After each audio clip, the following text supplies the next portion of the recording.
I can't tell you exactly where, but in the middle of nowhere in the southwestern United States, there's a supermax prison that I'll call Asher State Penitentiary, or ASP for short. That's not its real name, but it'll do. Now, as with most maximum security prisons, there are some genuinely sick people there. Murderers, psychopaths, rapists. You know, the kinds of people who can probably never be allowed back into society. A lot of people claim that it simply isn't possible to escape from this prison. And maybe they're right. I really hope that they are. Not because I'm afraid of the sickos they've got in the cells. I mean, I am. Of course I am. But even the most disturbed serial-killing necrophiliacs they've got in there don't scare me as much as what they've got in their basement. I don't think most of the regular staff is fully aware of the prison's other inmates. I've heard rumors that some of the guards are aware that something is up, but they either don't care or they know better than to ask questions. I imagine they probably think it's some government lab or something, running experiments that may or may not be entirely ethical on convicted felons. Some people would say that might arguably be preferable to the truth. They have your standard security procedures, of course. For starters, inmates aren't allowed to have any contact with each other. Some of them are not permitted to leave their cells, and those that are only do so under heavy guard. There are no common areas, there's no yard, and every inch of the place is under heavy surveillance. The whole basement complex is surrounded by 20 feet of reinforced concrete and runs deep beneath the prison itself. Digging your way out simply isn't an option. There's only one elevator that goes down into the basement complex of ASP, and it only moves if you've got a valid passcode and keycard. On top of that, the elevator is monitored on both ends. If anything goes wrong, the elevator gets shut down. Nobody enters that complex, and nobody leaves. You may wonder what requires that much security. You might think that whatever's down there can't be human. And you'd be right. I can't tell you much about the organization I work for, but they refer to themselves as the International Fae Relations Bureau, or FRB for short. I legitimately do not know the overall scope of their work. They're good about keeping things quiet, but what I do know is that they deal with the supernatural. Monsters, demons, fae, gods. It all falls under their umbrella.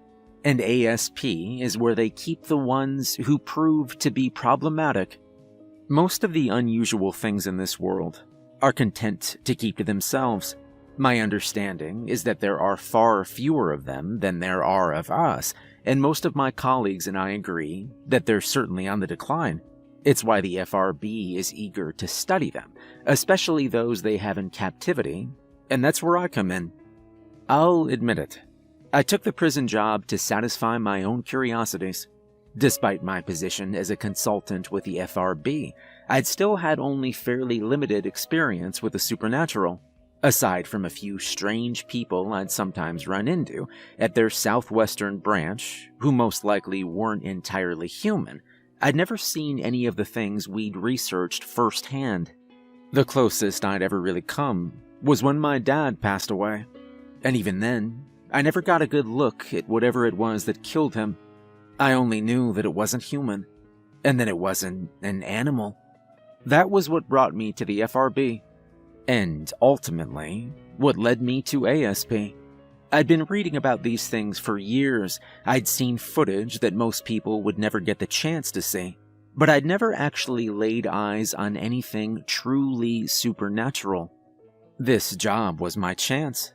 Not only to get my hands in the dirt and interact with them, but I'd be learning about them too. Maybe I could even find ways to keep people safe from them. You can't imagine how exciting of an opportunity it was. It really did feel almost like something out of a dream. I'm sure that on my first day working at ASP, I was the only person walking into that dreary place with a legitimate smile on my face. I was met at the door by a tall and heavy-set man with kind eyes. He had a warm but tiny smile that seemed just a little out of place given everything I knew about Ashurst. "Dr. Barry," he said, obviously recognizing me as he went in for a handshake. "Welcome to Ashurst. It's nice to finally meet you. The name's Bob Hitch. The warden asked me to meet you here." "It's nice to be here," I replied, trying to match his smile. He had an absolutely crushing handshake that didn't last for long. "Well, I'm glad you think so. This wasn't an easy position to fill. Ashurst doesn't exactly have the greatest reputation in the first place. I'm sure you can imagine why." "I've heard some rumors," I said as he led me inside.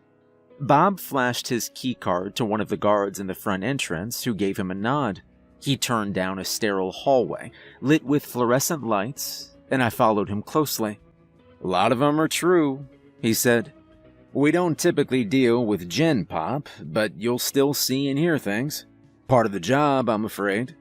"It can't be as bad as the inmates we're dealing with downstairs," I replied, half joking. Bob didn't seem amused. "You'd be surprised and disappointed to know just how similar the two are," he replied.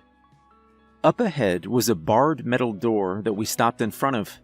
Bob looked up at a security camera in the corner of the ceiling and flashed a weary smile before a buzzer sounded and the door opened. We walked past a security booth where Bob stopped to show his ID to the guard there. "Morning, Mikey. We've got some new blood with us today." The stone-faced man in the booth glanced at me before scanning Bob's ID. He didn't respond to Bob's comment before he buzzed us through another door that led to a steel elevator door. "I assume you've been briefed on our security protocols here, correct?" he asked as we approached the elevator. He scanned a different keycard to summon it. "I was, yes. The keycards, the concrete, the surveillance." "Good. Saves me that part of the tour." He gestured for me to step into the elevator and pressed his thumb against a pad to be scanned before we descended. The ride down felt longer than it should have, but maybe it was just my nerves. "You'll be joining our research team, working under Dr. Jason Hendricks. He's all right. For the most part, they observe the behavior of our inmates, although on occasion you'll be asked to interview some of the more talkative ones. Under supervision, of course. Some of the shit we've got down here is a whole new level of dangerous. Best not to take any chances." "Of course," I said, and I paused a moment before asking, "How long since you've had a major incident?" "Like an escape? Never. We've had a few attempts, and we've had to put down a few of the more determined ones, but that's it. Our warden has one hell of a record when it comes to safety. She takes a lot of pride in that." "She?" "Elizabeth Parker, yes. She's been running this place for almost 35, 40 years. I think she's been the one in charge ever since they opened it up. It might be best to let you know up front that she's not entirely human. Vampire. You know how it is." Wait. So the warden is an actual vampire?" I asked, a little surprised. That hadn't been mentioned in the brief I'd gotten. "Yeah, that she is. I figure the FRB thought it might look better to have someone who wasn't fully human running the show down here. It's probably for the best. A lot of our staff are also either fae or empowered beings. Werewolves, vampires, mediums. Best to fight fire with fire, right?" "So, what are you?" I asked, almost a little cautiously. "I'm the head of the research division." "Right. Got it," I said with a nod before the elevator doors opened. I was greeted by the sight of another sterile hallway, although this one seemed a lot busier. Bob checked us in at a security checkpoint in front of the elevator door, before a final barred door opened to allow us into the hallway itself. "Welcome to the basement, Dr. Barry," Bob said as we stepped through. "Let me introduce you to the team." My first few weeks at ASP went about as well as I'd hoped they would. There was a slight adjustment period to be sure, having never seen any actual fae or supernatural beings before. It was hard to figure out who was what. Just about everyone passed for a normal human at a glance, but in time, I did start to pick up on the subtleties that set them apart. Most of the guards were werewolves. You could usually tell by how chummy they were with everyone. I would have thought they'd have some sort of pack mentality, but if anything, they were just high energy and sociable. It turns out that werewolves are actually just really nice people. And that is not a sentence I ever thought I'd get to say. A lot of my coworkers on the research side ended up being vampires. They were a little easier to pick out, namely because the stereotypes are mostly true. They were pale, usually quiet, and kept to themselves. I never saw any of them eat either, although I also never saw any of them bite anyone. I still don't actually know how they feed, and I don't really want to ask. The fae and mediums were harder to pick out. Sometimes I'd catch a coworker moving something without touching it, or I'd see something a little strange and that would give it away. But without that, it was never obvious. Even if I couldn't figure out with perfect accuracy just who was what, it didn't make the overall experience any less exciting. For the first time in my life, I saw the creatures I'd been researching for years up close, and it was both breathtaking and disturbing. I'm not at liberty to share most of it, and what I could share would fill up pages and pages. There was so much, and it was beautiful. It was everything I'd ever wanted, and I suppose I really should have known better. Maybe then, I wouldn't have been stupid enough to try and talk to Vikram.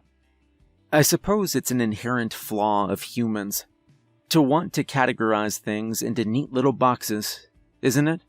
Maybe it's just some doomed desire to understand that which we cannot comprehend. Either way, the FRB is just as guilty of that little sin as the rest of humanity is. They categorize entities into 5, technically 6, classes. Class 1 entities aren't dangerous. They're either small enough to pose no danger or outright benevolent. Things like mediums and most ghosts, for instance. Class 2 entities are actually dangerous, but only incidentally. Things like some of the more predatory fae or ghouls. Sure, they can kill you, and some of them might just do it because they can, but they aren't outright looking to hurt anyone. Class 3 entities are dangerous on a larger scale. Things like more powerful forms of fae and whatnot. Generally, the FRB had to put them down when they encountered them, although a few still ended up in containment. A lot of what was held at that prison were either these or Class 2s. Class 4 is where it gets interesting. These are the things that could probably wipe out humanity if they were left to their own devices. I could only think of a couple of Class 4s who were held in ASP. And even then, they were held under the strictest of containment protocols. Then, last but not least, came the Class 5s. Class 5 is reserved for the things that would flat out destroy the world as we know it if given the chance. 9 times out of 10, these were gods. I'd only heard rumors of Class 5 entities and never actually encountered one. I doubt I'd ever come close to doing so at ASP either. How exactly does one build a prison for a god? Technically, there's also a Class 6, but that's reserved for only 4 known entities who are quite literally the greater gods that hold reality together. I won't get into those. If you can't imprison a Class 5, you're not going to do shit against a Class 6, so why bother even talking about it, right? Anyways, Vikram was a Class 4 entity. He was what most people call an old fae, an ancient, corrupted dryad with quite a lot of power. From what I've read about the old fae, they're technically just a few steps down from being gods, and each can be contacted in their own special way. For the weaker ones, you just need to make your way through the woods and follow the right path. But for the more powerful ones, well, let's just say it gets complicated. Human sacrifice levels of complicated. Most old Fae are considered class 3 at worst, but Vikram was a special exception. As old Fae went, he was one of the more powerful ones. If I recall correctly, performing his ritual had involved carving an ocarina out of the skull of an infant and playing it in a special clearing. He was brought into captivity after dragging a small town into whatever weird dimension the old Fae typically hide in, and keeping them there for a few centuries just for shits and giggles. Since the FRB had no idea on how to kill an old Fae, they'd opted to contain him. I guess it wasn't all bad. Supposedly, Vikram could have answered a lot of lingering questions we had about dryads and the old Fae if he'd wanted to. But that was sort of where the problem started. He didn't want to. I first saw old Vikram about 3 weeks after starting at the ASP. Dr. Hendricks had put me on a team to analyze the footage from his cell. The whole point had been to take notes on his reactions to certain substances he'd been exposed to. I suppose the whole idea had been to see if anything we tried could actually hurt him, but neither Dr. Hendricks or any of my coworkers ever said that out loud. I remember the first time I saw him on a recording. My team and I had set up a television in a quiet boardroom. The week before, a small team of guards had attempted maintenance on old Vikram's cell using a solution of vinegar and salt water. I'm not sure where they'd come up with the idea, but I suppose it was worth a shot. The footage we were shown depicted a few men in hazmat suits entering the cell through the airlock. Old Vikram himself wasn't even visible on the screen. Someone else had told me before that he didn't like being seen, but even if he wasn't visible, there was evidence that he was there all right. You could see the dense foliage growing from the back of his cell toward the airlock. Spreading plant life is something that dryads just sort of do, and the old Fae are no exception. I watched as the men in suits sprayed down his foliage before they retreated out the airlock unmolested. I'll admit, given everything I'd heard about things like old Vikram, I hadn't expected him to just let them leave. But I suppose this was a more controlled situation than what one might find out in the wild. From there, we watched to see if the vinegar solution had any effect. Boring stuff, really. I wish I could say that it wasn't a complete waste of time, but it absolutely was. Salt and vinegar, various types of weed killer, new variations they developed. None of it worked. Even if it normally should have killed the plant life in there, it didn't do jack shit as long as he was in there. Old Vikram was content to ignore them, and they kept away from the back of his cell where he was hidden amongst the foliage. His camouflage was damn good, too. Looking straight into his cell, it was impossible to see him. The only way we knew he was even still in there was because of some of the readings from inside the cell, confirming that something was definitely alive in there. I remember it was after about a week of watching the security team waste their time and hours that I finally asked Hendricks the $1 million question that had crossed my mind. You guys ever think to just interview the big guy?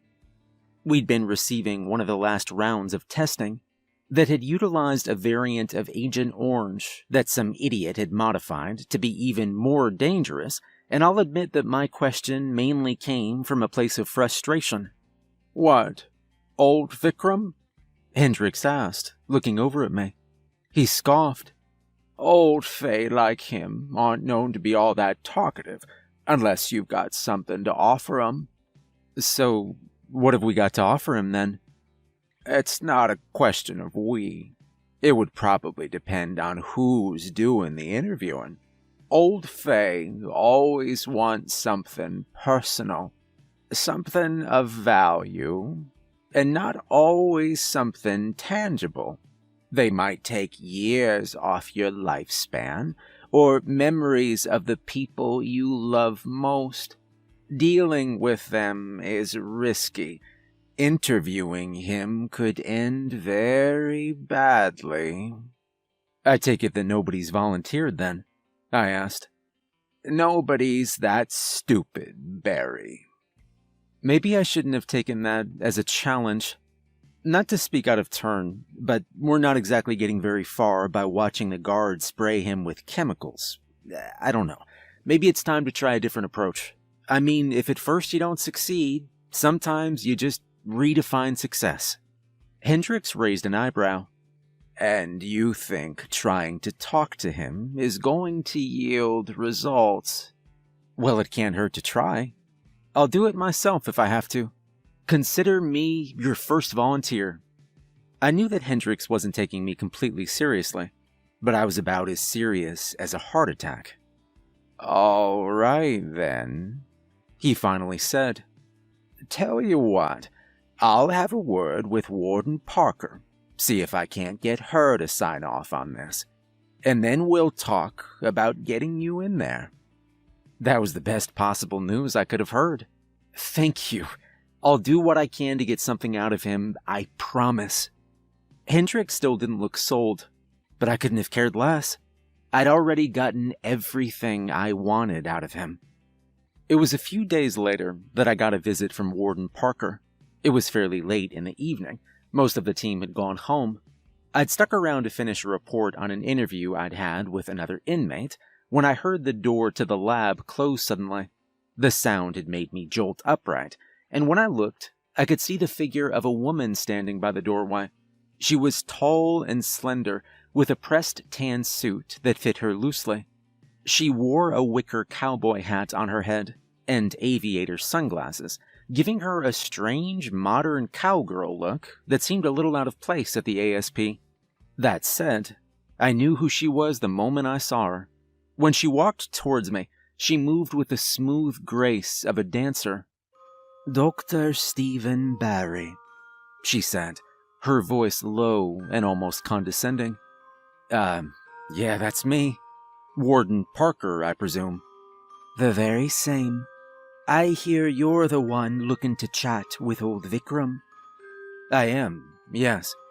She took off her aviators and hung them off her shirt. Beneath them, her eyes were a cold blue.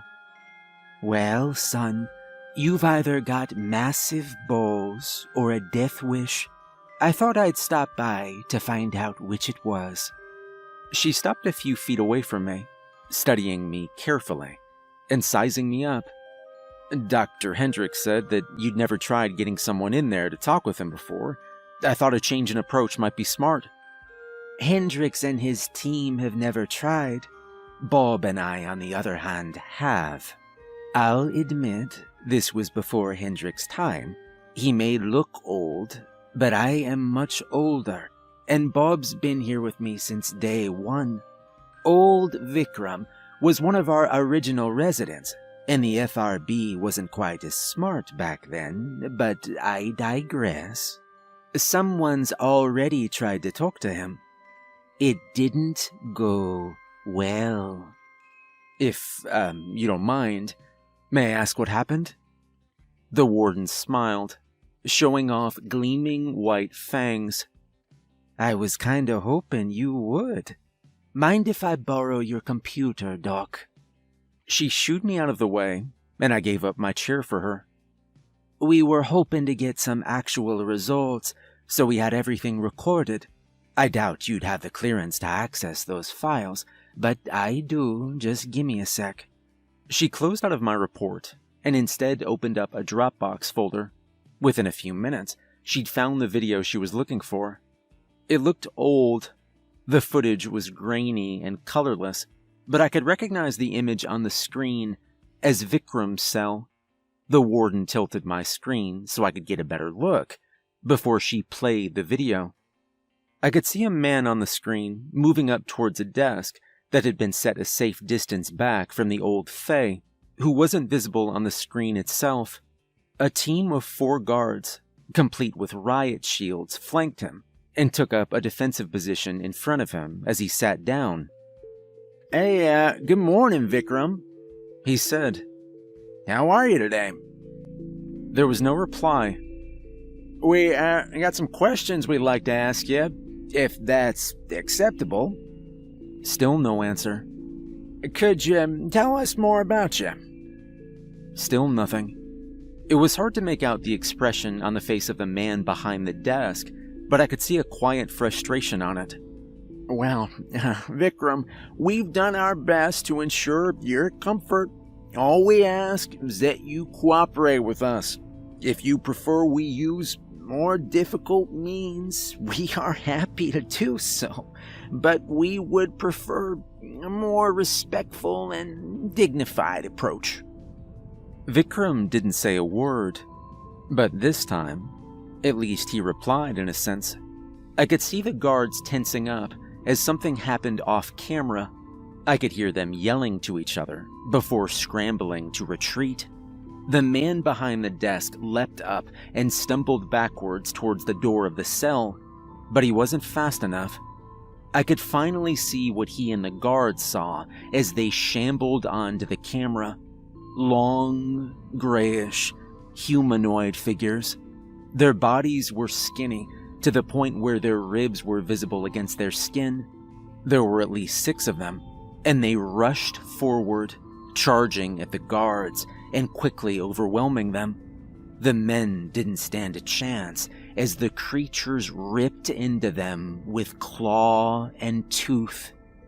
The man who'd been behind the desk had made it to the door and pounded on it, screaming to be let out, before one of the grayish humanoids pounced on him, forcing him to the ground as it began to bite at his face and throat. His terrified struggles didn't last long. Within seconds, his arms had gone limp in death, and the only sounds I could hear from the video were the distorted screams of the creatures that Vikram had set loose.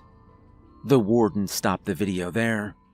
"Old Fae are remarkably powerful," she said plainly. "Even now, I doubt we know just how strong they really are. 50 years ago, we had no idea they could be captured. 40 years ago, we had no idea they could summon packs of ghouls out of thin air. 20 years ago, we had no idea he'd figured out how to open the door.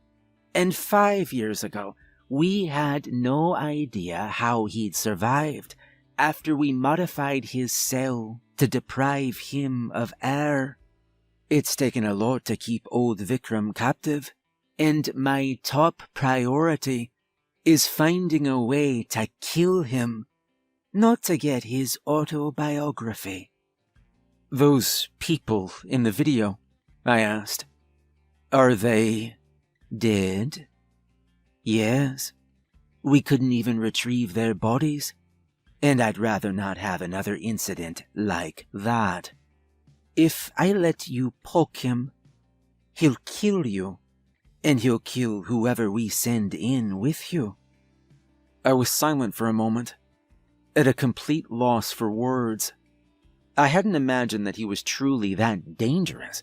I suppose maybe I should have known better, but what if I brought him something? I asked. Old Fae love boons, don't they? Maybe if I bring him something, he'll give me something you can use to kill him. What? By a method of execution off of the condemned, she said, raising an eyebrow. Are you crazy? I'm just trying to think outside the box here. If we give him something of value, he'll give us something, won't he? I could see the warden thinking it over. Unless you've got a better idea. It's worth a shot, don't you think? She just chuckled. You don't give up, do you? Tell me something, Doctor. Why do you want to get in there so badly? I just want results, I said. I came here to study things like him up close and personal, and if I can help with this... The warden studied me quietly for a moment, before deciding that my answer was good enough for her. She closed the video and got up. All right then. I'm going to approve your request to speak with old Vikram. I assume you have some idea as to what you're going to give him in exchange for this information. I do, I promised her. Let's hope it's good enough. I don't want to leave you to die in there, but if I have to preserve the safety of the others who work at this installation, I'll do it without a second thought. Good luck. And then just like that, she was gone. When I was 8 years old, my dad bought me a model submarine. We'd spent the next few weekends working on it together, building it piece by piece. At the time, the complexity of it had been intimidating. The glue, the tools we'd needed, the engine. He told me it was just a Lego set, but it had felt so much bigger than that. When we'd completed it, it was something greater than anything else I'd ever built. Just looking at the finished product had made me feel like I'd done something incredible. Like building that submarine had been what turned me from a boy into a man. Even after my father passed, it kept a special place in my heart and had consistently found its home in a place of honor on the various shelves of the various places I'd lived over the years. There was nothing I loved more than that little submarine, because it reminded me of my dad. It reminded me of the best days of my life. I knew it wasn't going to be easy to part with it, but I was sure that this would be worth it. On the day that I was supposed to stare down old Vikram, I arrived at work carrying the submarine in my arms, cradling it like my own son. Bob met me at the door, just like he had on my first day there. "Morning, Dr. Barry," he said warmly as he held the door open for me. "Big day today, huh?" "Big day," I repeated, and I caught him looking at the submarine. I could see a hint of doubt behind his smile. "So, I take it that's your offering?" "It's the best thing I've got," I replied.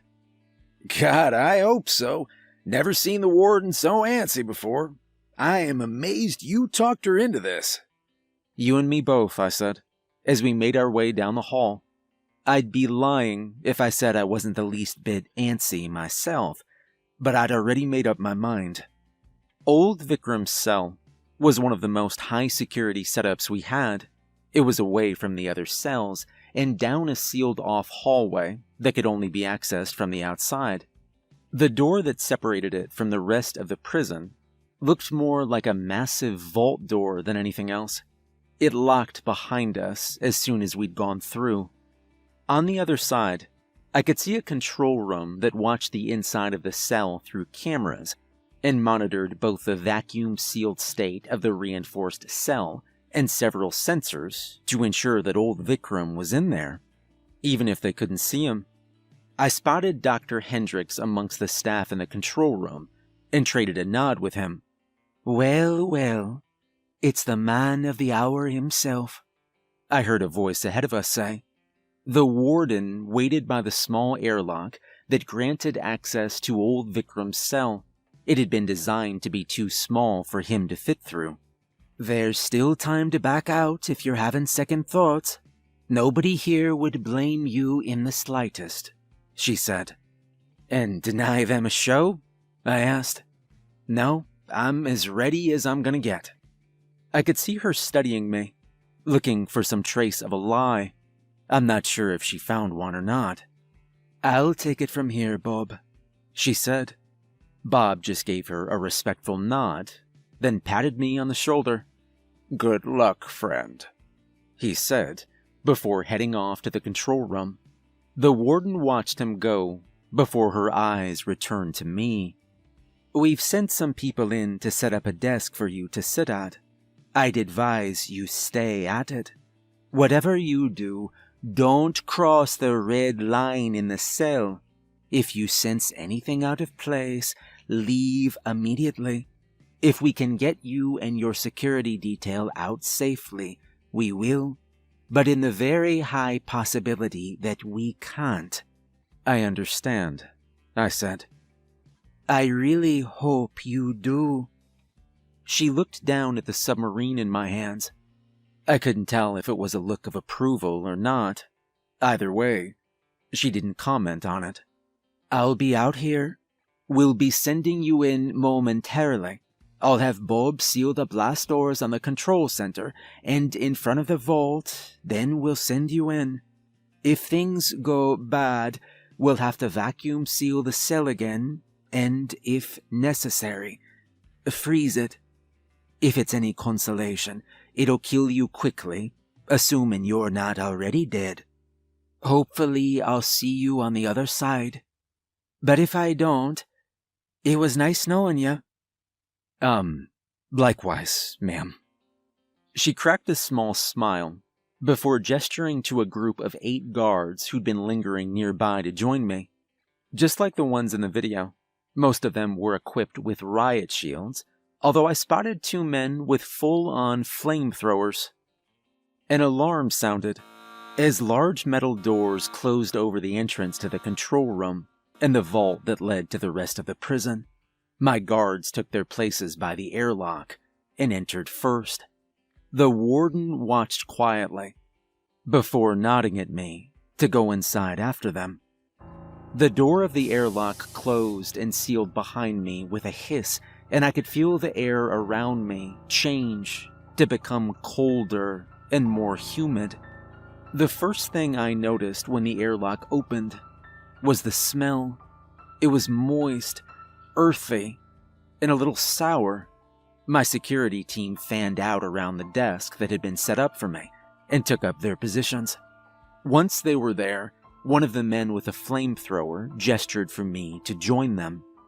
I'd never actually seen the full scope of old Vikram's cell before. All I'd seen was the video taken from one of the cameras in the corner.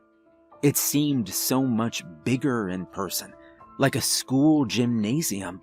The far wall looked overgrown with vegetation and parts of trees that should not have been able to grow down there.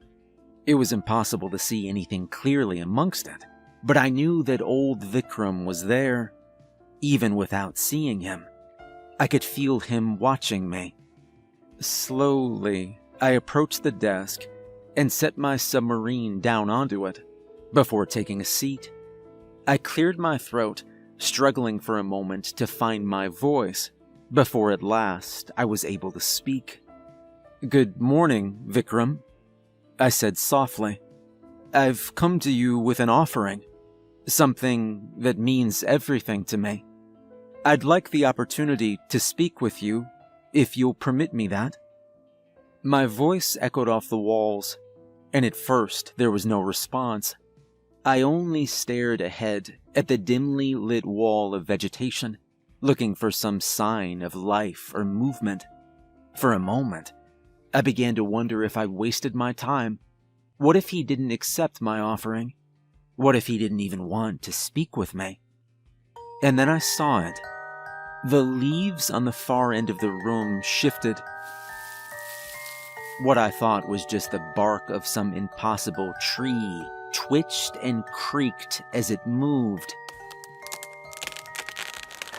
At first, it was impossible to make out the shape of its body. Limbs that seemed impossibly long detached from the wall, although I couldn't tell what was supposed to be an arm and what was supposed to be a leg. A large shape I'd initially mistaken for a burl of bark detached from the wall and turned to look at me. In the low light, I could see a skull-like face on it with pale, beady eyes that watched me closely. "An offering? How very quaint," a voice hissed as old Vikram revealed himself. His body seemed to be made of twisted, gnarled wood with branches and leaves jutting off of it. His limbs seemed impossibly thin, and yet he carried himself on all fours like a predator. "Too long has it been since one has offered tribute, and never before has one of your kind offered it." I could hear the groan of creaking wood in his voice as he surveyed me and my guards, seeming almost amused by the sight of them. "What is your game, human? What is it that you seek? Just to learn, I said quietly. More about you. More about your kind. So coy are you? Very well. Your offer is accepted. Too long has it been since I've had someone to talk to. I pushed the submarine towards the edge of the desk and watched as old Vikram outstretched a gnarled hand to reach for it. I could see my security team tensing up, anticipating an attack, but they held their fire as Vikram took the submarine. As his fingers closed around it, I could swear that I saw grayish flesh in between the wooden carapace on his hands. It had a sickly sweet, moldy smell to it. What was it you wanted to know, human? Ask. Let's start with the old Fae like you. What are you, exactly? Where did you come from? Where? From the earth, as all things are. Even you. We are those who survived you. We are those who sought refuge from your kind, moving into deeper and darker places, adapting to it as need be. You were seeking refuge from us? Need I explain why? Our kinds have never been fated to live in harmony. In generations past, you feared us. You told stories of us in reverence and dread. You avoided the woods that we claimed as home, and then as time moved on, you changed. You pushed deeper into our homes, fueling your own development, your own growth. Perhaps in time you shall fear us again, and we shall retake our place as that which you fear. We shall see. So, we were killing you off? I asked. How? We can't seem to destroy you now. You think yourself clever? We've only just begun, and now you've shown your true intent. Typical of a human. I and those like me have surpassed death. My heart is gone away, far from here, and so I shall not die. Not to you. Your efforts only waste your time, I shall confess. I have enjoyed this unending life I have earned, even locked in here by you and your kind. At the very least, my future is assured, unlike yours, or your father's. I caught myself tensing up. It shouldn't have surprised me that he'd mentioned my father. I'd given him something so important to our relationship. But the very mention of him caught me off guard all the same. My apologies. I know you miss him. Vikram crooned. I imagine you'd give anything to see him again. To say goodbye, wouldn't you? I hesitated, before finally answering. If I ever had the chance. Yeah, maybe. I knew I was playing with fire. I knew that. I'm not sure what I was thinking, even bothering to humor him like that, but I did it anyway. All it would cost is a few years. You've been so kind as to humor me with some conversation. I can be generous. A few twilight years for a chance to say goodbye. My gift to you. I knew it was a mistake. I knew that. But looking at the thing before me, I figured I had nothing to lose. "All right," I finally said. "Take what you need." I was sure I saw a gleam in Vikram's pale eyes. He turned away from me to lope back towards his wall. "Very well, then." From the leaves he'd left on the wall, I could see something moving. Something in the shape of a man shambled out, stumbling on unsteady legs like a foal. Even in the low light, I recognized its face. It was my father. I could hear Vikram chuckling, a low, ominous sound that filled the room. The thing that was my father approached us on unsteady legs, its skin grayish and pale. I could see it studying us before I heard an alarm. "Wait," I called. But I was too late. The ghoul in the shape of my father let out an inhuman snarl and made a charge for one of the nearby guards. It crashed against his riot shield, clawing at it as several more creatures just like it, all with my father's face, emerged from the brush and charged for us. One of the guards with a flamethrower opened fire, setting ablaze the creatures as I stumbled back, away from my desk and through the door of the airlock. Two of the guards who'd accompanied me covered me, coming in with me as the rest put down the twisted monsters that Vikram had summoned. His laughter echoed off the halls, cold and menacing. I should have known better. The warden says I'm lucky that I'm still alive. I know she's right. I had a moment of weakness, and it nearly got me and my security team killed. Thankfully, aside from a few injuries, nobody died. I think that's the only reason I wasn't fired. That, and the fact that I really did get something out of old Vikram. He'd mentioned his heart. He hadn't said much, but he'd said enough. Maybe if we find that heart, we can destroy it, and we can kill him. It's just a theory, but it's better than nothing. Now all I need is something to offer old Vikram, so he'll tell me exactly where to find it. Dr. Hendricks told me I'm lucky I still have a job after that stunt with old Vikram. I've got no regrets. I made some mistakes, sure. I should have known better than to trust a single word out of that creature's mouth. But when he brought up my father, well, I guess that was what it took for all sound judgment to go out the window. It's not a mistake I intend to make a second time.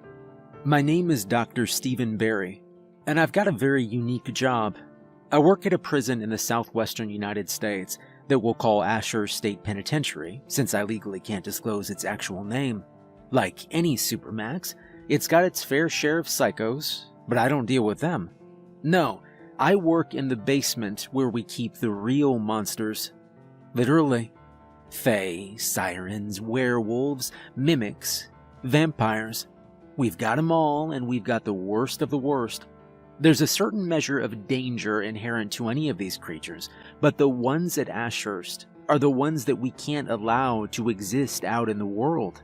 The only reason they're still alive is because we either can't kill them, or they're too valuable to kill. Old Vikram was one of the ones who we couldn't kill, namely because we didn't know how. I'm hoping the little information I did get off of him will be enough to change that. But like I said before, I made a lapse in judgment. Just for that, I doubt I'll get a chance to continue my work with him anytime soon. I did try, of course. I requested a second opportunity to interview old Vikram, but Warden Parker shot it down. I don't blame her. All things considered, I'd say I took it all very well, and I don't mind the position I was reassigned to. I think it suits me. Dr. Hendricks gave me a rotating schedule of interviews. None quite as high profile as old Vikram. I mostly deal with the Class 2s, but I can't really complain. At least they're interesting. For example, one of my regulars is a siren named Kayla. She was booked a few months back for a string of murders north of the border, although she's about as far from Canadian as it gets with her country girl drawl. My interviews with her are always interesting. 9 times out of 10, she's already slipped her cuffs by the time I get into the room, although she never tries anything. Trust me, Doc. Much fun as it might be to pop your head like a grape, it ain't worth the trouble. I enjoy being alive, she said, the first time we met. The guards at the door don't give much of a shit, so relax. I'll be a good girl for you. I won't pretend as if the flirtatious undertone in her voice didn't get my blood pumping just a little. Sirens are almost universally gorgeous, and Kayla was no exception. With sun-kissed skin, shining brown eyes, and long brown hair that she usually tied back into a ponytail, she'd usually leave the top buttons of her plain gray jumpsuit undone to show off some cleavage. She had a figure that was both athletic and voluptuous, with curves in all the right places. She was the kind of girl who most people would probably do anything for.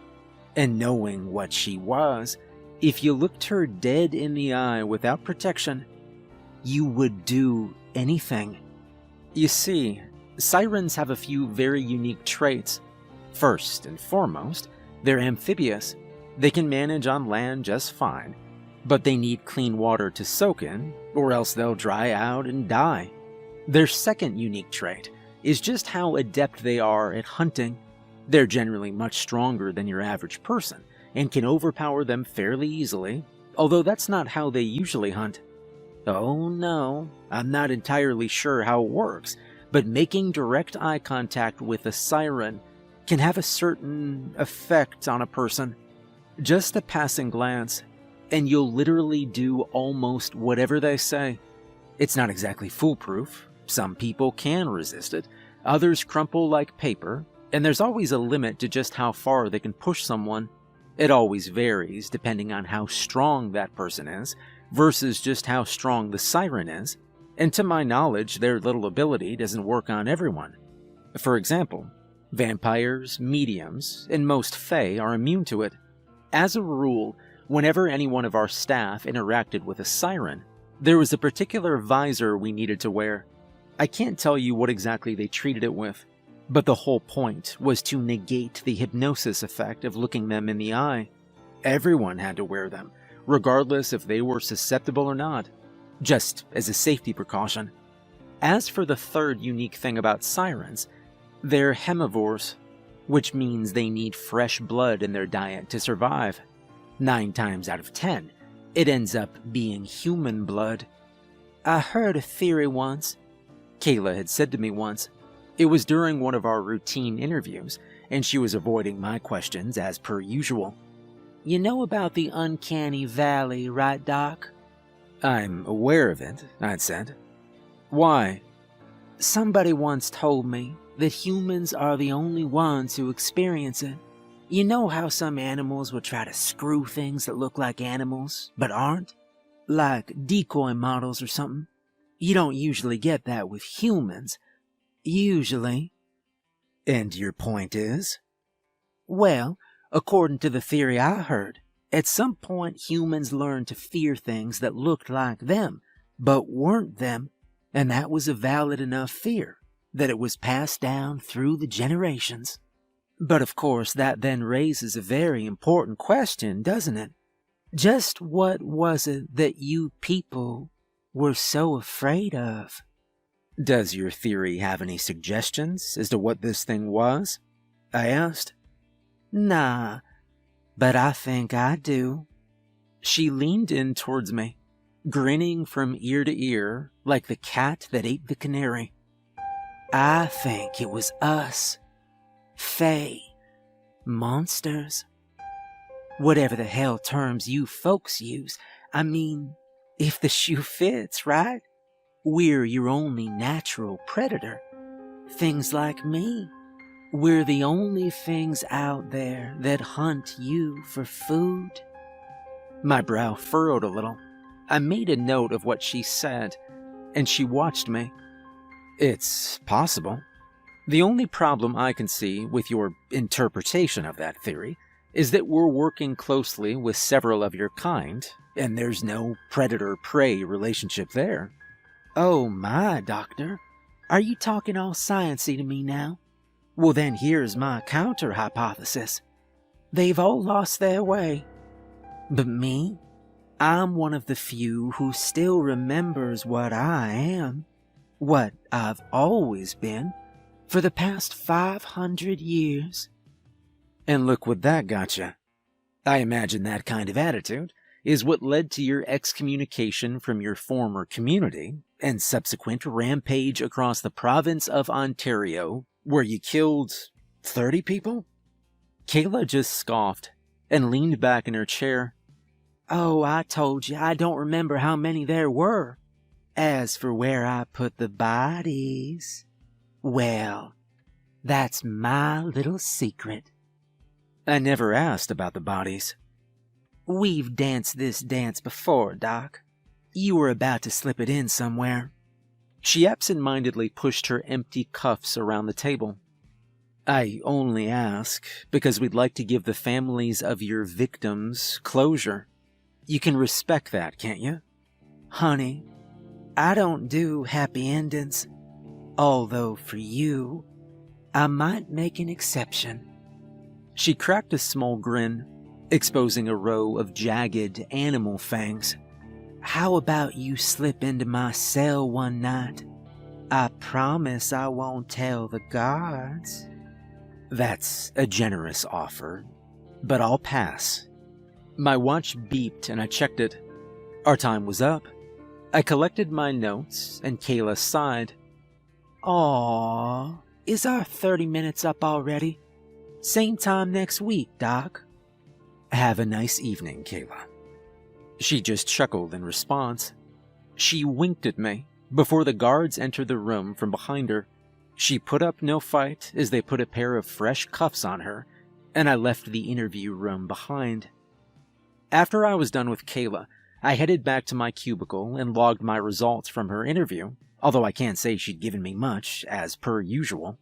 My brief had been able to get further info on the number and final resting places of her victims. I hate the concept of calling anyone a lost cause, although after over a month of working with her, I was sure that she was never going to talk. At least our chats were interesting, and she was more subdued than most of the other inmates I dealt with. I was mostly done with my report when I heard the door to the office space open and close. Given that it was fairly late in the day, I was one of the few people still in the office, and that alone told me who it probably was. The footsteps made a beeline straight from my desk, moving quickly and with purpose. Good evening, Dr. Barry, the warden said. Her voice was calm, so I took that as a good sign. Warden, I said, looking over to give her a polite nod. How are you doing? Great. Still trying to figure out the source of that damn ozone smell they keep complaining about in the server room, but otherwise great. Still? Seriously? If it's not one thing, it's another. She sighed. I assume you're logging in the results of your siren interview, correct? Yes, ma'am. And after that, I'm out for the evening. The look in her eye told me I wasn't about to head home. Well, I'd hate to keep you, but if you've got a moment, we need someone to have a little chat with Malachi down in Sector 2. I knew Malachi. He wasn't on our usual rosters of interviews, but I'd dealt with him before.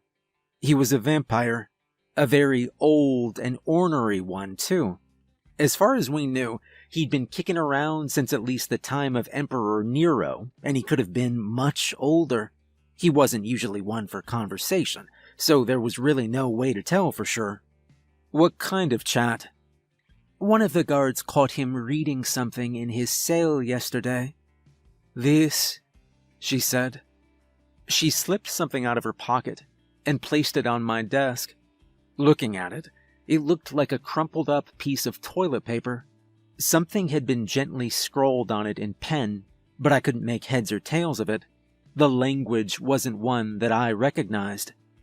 You found this in Malachi's cell? I asked, frowning.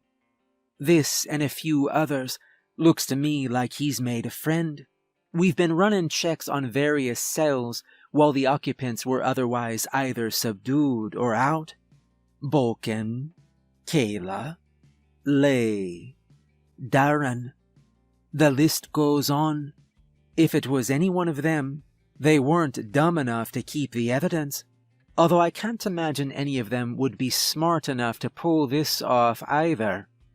I looked over the contents of the note again, before shaking my head. Any idea how they even pulled it off?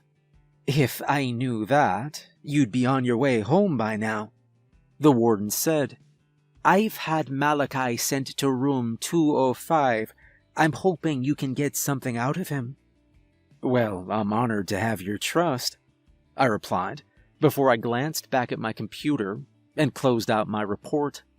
This was far more important. I'll see what I can do. The best way to describe Malachi would be to call him a stereotype. I knew vampires. Hell, I worked with them. Aside from being a little bit pale, it was hard to tell that anything was immediately off with them. It was always little things, like the occasional glimpse of a fang, or watching them and the sirens we worked with queue around the blood microwave in the lunchroom, because most of them didn't like to drink it cold. According to one of my coworkers, the microwave did not improve the taste. Malachi, on the other hand, looked like Count Orlok if Count Orlok had spent the past 500 years smoking obscene amounts of crack. He was pale, bald, and looked more like a scrawny goblin than a man. Side by side, I couldn't immediately tell you the difference between him and some of the ghouls we kept for research purposes. Unlike Kayla, he wasn't allowed to sit comfortably in a chair in the interview room. Oh no. Malachi was wheeled in Hannibal Lecter style, strapped to a hand truck with a mask over his mouth. Security would have put him in a straitjacket too, if he wasn't capable of tearing his way out of it, so reinforced handcuffs had to suffice. He was set up on the far side of the interview room, his bare chest rising and falling, as his sunken, beady eyes watched the door as if he had every intention to pounce as soon as I walked through it. 2 security guards flanked him, each armed with shotguns. Vampires are a little easier to put down than most legends suggest. Sure, a stake to the heart or decapitation will do the trick, but so will a shotgun blast at close range, especially if you aim for the head or chest. The warden walked with me into the observation room, folding her hands as she set eyes upon that wretched beast. I could see the clear look of disgust on her face. How much time do you think you'll need? I'll start with 15 minutes and see how it goes, I replied. I took a deep breath before moving towards the door. I could feel the warden watching me as I went through and stepped into the brightly lit room with Malachi. The second he saw me, I could see his breathing getting heavier. Behind his mask, I could see his cracked lips curling into a manic grin. Hello there, Doctor. Late night tonight? His voice was about as skeevy as it could get. He sounded more like a strung-out drug addict than a vampire. I took a seat at the desk and set my clipboard in front of me. Good evening, Malachi. You're looking, well? Well, I'm looking well. You lock me in this hell, starve me for decades, and then you tell me I look well. Funny. It's your own fault you're in here, Malachi. And for how much longer? A decade? A century? Or does that scheming whore intend to keep me locked in here forever, feeding me tainted blood until I finally die? You want to know how I feel? Sick to my stomach, in more pain than I've ever been. And then, of course, she decided to wheel me out here to harass me one last time. His beady eyes shifted towards the two-way mirror behind me. She's watching me, isn't she? She's hiding behind the glass, just like she always is. Sipping on fresh blood, no doubt. Mocking my pain. Reveling in her so-called victory. Hello, Elizabeth. How does it taste? Okay, let's focus, shall we? Send the whore in. Have her ask me her questions face to face. Yeah, Warden Parker is preoccupied right now. You're dealing with me, Malachi. Now why don't we get to the matter at hand? The messages we found in your cell. Malachi spat onto the desk. Go and get the whore then. I'll speak to her, not to anyone else. And just like that, I remembered why I didn't like dealing with this guy. I've got a special message for Elizabeth Parker from William Carrington himself. I'd appreciate the opportunity to deliver it to her before he shows up to rip her pretty head off her shoulders. Is William Carrington the one who sent you these messages? I asked. Oddly, he's not a man and would not waste his time on the likes of me anymore. I'm already dead. Besides, I have other friends. Newer friends. I think you might like 'em, Doctor. Why don't you tell me about your new friend? I said. What kinds of things do you two talk about? You are very nosy, aren't you? You've stripped me of me dignity, starved me, and now you feel the need to supervise my personal correspondences. Where does it end? The FRB has been very accommodating to you ever since you were taken into custody. That you chose not to consume your blood rations is not the fault of the faculty here, nor is it the fault of Warden Parker. Pig's blood, Malachi snarled, jerking forward against his restraints. The guards raised their weapons, ready to shoot him if need be. I can smell it. Disgusting.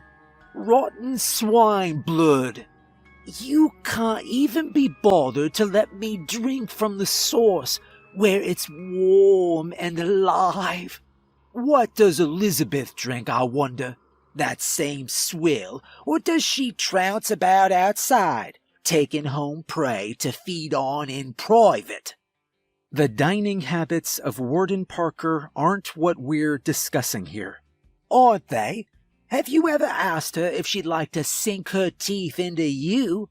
I'll bet she's fighting back the urge to take a bite every time she sees one of you walk by her cozy little office. I could almost sense the warden's rage growing stronger behind the two-way mirror. I had a feeling that Malachi could too. If it's human blood you're after, then perhaps we can make a deal. How about you give us a little more information on your new friend, and then we'll put blood on the table. Are you offering, Doctor? Right here, right now? There was a mocking playfulness in his tone that I didn't appreciate. Unless it's fresh from the source, it's useless to me. Give me a live pig before you give me cold, dead blood. It makes me sick. It's killing me. You know we can't do that, Malachi. Then you've got nothing to offer me. Unless... He trailed off, as if he were thinking. Perhaps there is one thing. And just what might that be? I traveled to Paris in the 1800s, you know. Perhaps 1850. My traveling companion at the time picked up the most splendid prostitute. I've always regretted not getting to taste her for myself. Why don't you ask Elizabeth if she remembers any of her old tricks? For old time's sake. That was the straw that broke the camel's back. The door to the interview room flew open. The warden shot past me, pulling her gun out of its holster and placing it against his forehead. With God as my witness, if you say one more word, you won't live through tonight, she growled. Malachi just grinned at her, barely even flinching at the sight of her gun. Hello, Elizabeth. Your new outfit doesn't look as nice as what you wore that night in Paris. The cowboy look doesn't suit you. Well, the emaciated corpse look suits you just fine, she replied coldly. You think so? You should really try it sometime. The warden lowered the gun, her expression still filled with a cold hatred that seemed almost out of place on her. Dr. Barry, please note that since Malachi has refused to consume his blood rations, he will no longer be receiving them. I'd also like to put in a formal request with Director Amanda Spencer for his termination. I quietly took note of what she'd said, as Malachi continued to stare her down. Termination? After all this time? You've become a security risk.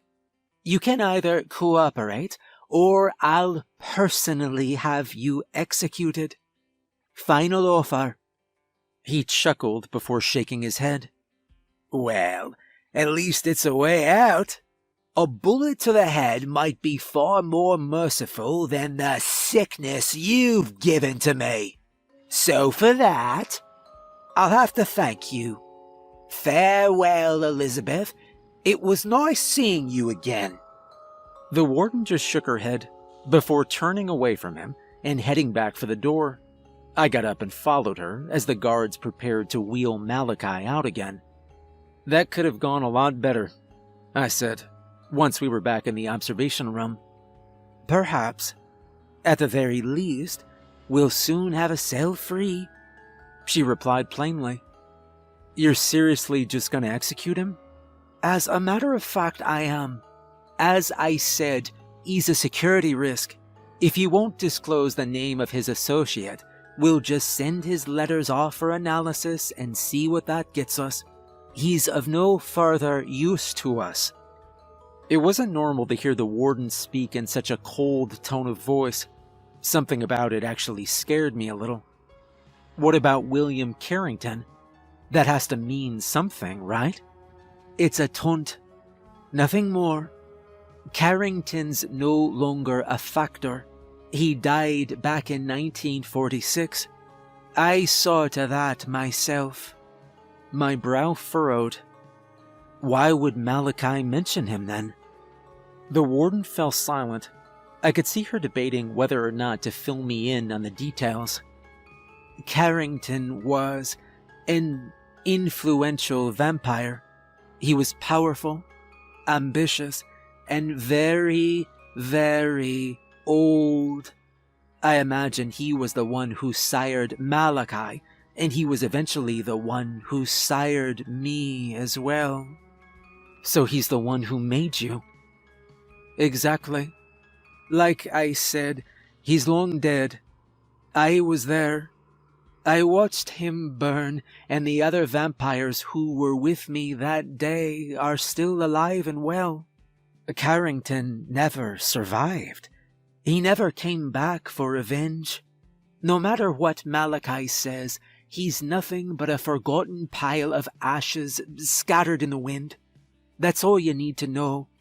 I think the only thing we learned from that interview was that Malachi will say whatever he has to get a reaction, even that bitching about his rations making him sick. She scoffed in disgust. Just a vain attempt to garner pity.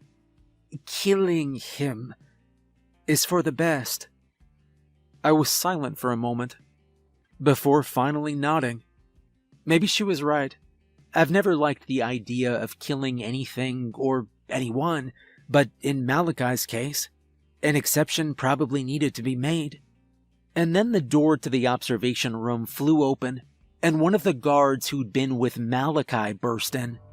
Warden, there's been an issue. Her head was up in an instant. What What's going on? The prisoner, ma'am. He just started. Come on, it's easier if I show you. They ducked back into the interview room and out the door that led to the cells. Malachi wasn't far. He was still propped up on his hand truck, although black blood seemed to dribble from his mouth. His body was shaking violently, and his eyes had rolled up into his skull. The other guard was trying to hold him still, although he only barely managed. Ma'am, he just started convulsing. And the blood. As soon as it was mentioned, a fresh torrent of blackish blood poured out of Malachi's mouth. He seemed to retch and struggle to breathe for a moment before whimpering in pain. Ma'am? The guard called. Ma'am, what do we do? The warden stood still, staring at Malachi, unsure of what to make of this. I could see her choosing her response carefully, although when she spoke, what she said shocked me. Get him back to his cell now. Ma'am? The guard asked, clearly confused. I said now. Warden, he's puking up blood and convulsing, I said. We need to send him to medical. Medical? For him? He doesn't get sick. He's faking it. If he was faking it, he was doing a damn good job. His breathing seemed heavy and labored. His body twisted in on itself as he retched, spilling more black blood out onto the floor. I was sure I saw actual fear in his eyes. This doesn't look fake, one of the guards said. Warden, come on. I could see her second-guessing herself. She remained still, trying to go through her options as quickly as possible, before shaking her head and swearing under her breath. God damn it. Fine, get him to medical, and keep a damn gun on him at all times. The guards didn't need to be told twice. On her order, they immediately hauled Malachi down the hall towards the medical wing. I followed at a jog, watching as his condition seemed to get worse. Drool ran down the corners of his mouth. His body jerked violently against his restraints.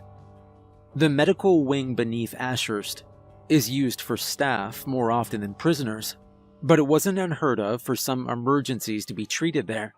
Given the late hour, there was only a skeleton crew on by the time we got Malachi in, but they moved quickly. He was moved to one of the rooms reserved for inmates, a specialized, reinforced cell that keeps them sectioned off from the rest of the patients. The guards followed him in, as did I. Through the window of the cell, I spotted the warden watching us. Her expression was difficult to read. Suspicion, confusion, and more than a little concern. I doubt the latter was from Malachi. I let some of the nurses and guards handle him. This was more their field anyway. Instead, I went to check on her. This doesn't make any sense, she said under her breath. Vampires don't usually get sick. Usually? I asked. She didn't reply. Look, I don't want to play devil's advocate, but maybe he was telling the truth about feeling sick earlier. I don't know, that's possible, right? She just shook her head. I'm gonna call Dr. Burr, have him take a look at this. Make sure it's nothing infectious. Keep an eye on him. He moves in a way you don't like, and we go into lockdown. Yeah, of course, I said. And then the warden took off. Malachi was certainly moving all right, but his agonized twitches and the occasional dribble of blood from his mouth looked anything but malicious. I saw his head tilt to the side as if he were out of energy, and a lump of bloody flesh fell from his mouth. It took me a moment to realize that it was probably his tongue. I swore under my breath and went for the door of the cell, unlocking it and stepping outside. Anything I can do to help? I asked. I'd say we've got this under control for now, one of the nurses checking over him replied. Is Warden Parker calling anyone in? Yeah, Dr. Burr, I think. He's a vampire, right? so he'll know what's going on." The nurse didn't reply. Instead, I watched as she moved to lift Malachi's head to set a pillow underneath it. His convulsions didn't seem quite as bad now. Maybe that was a good thing.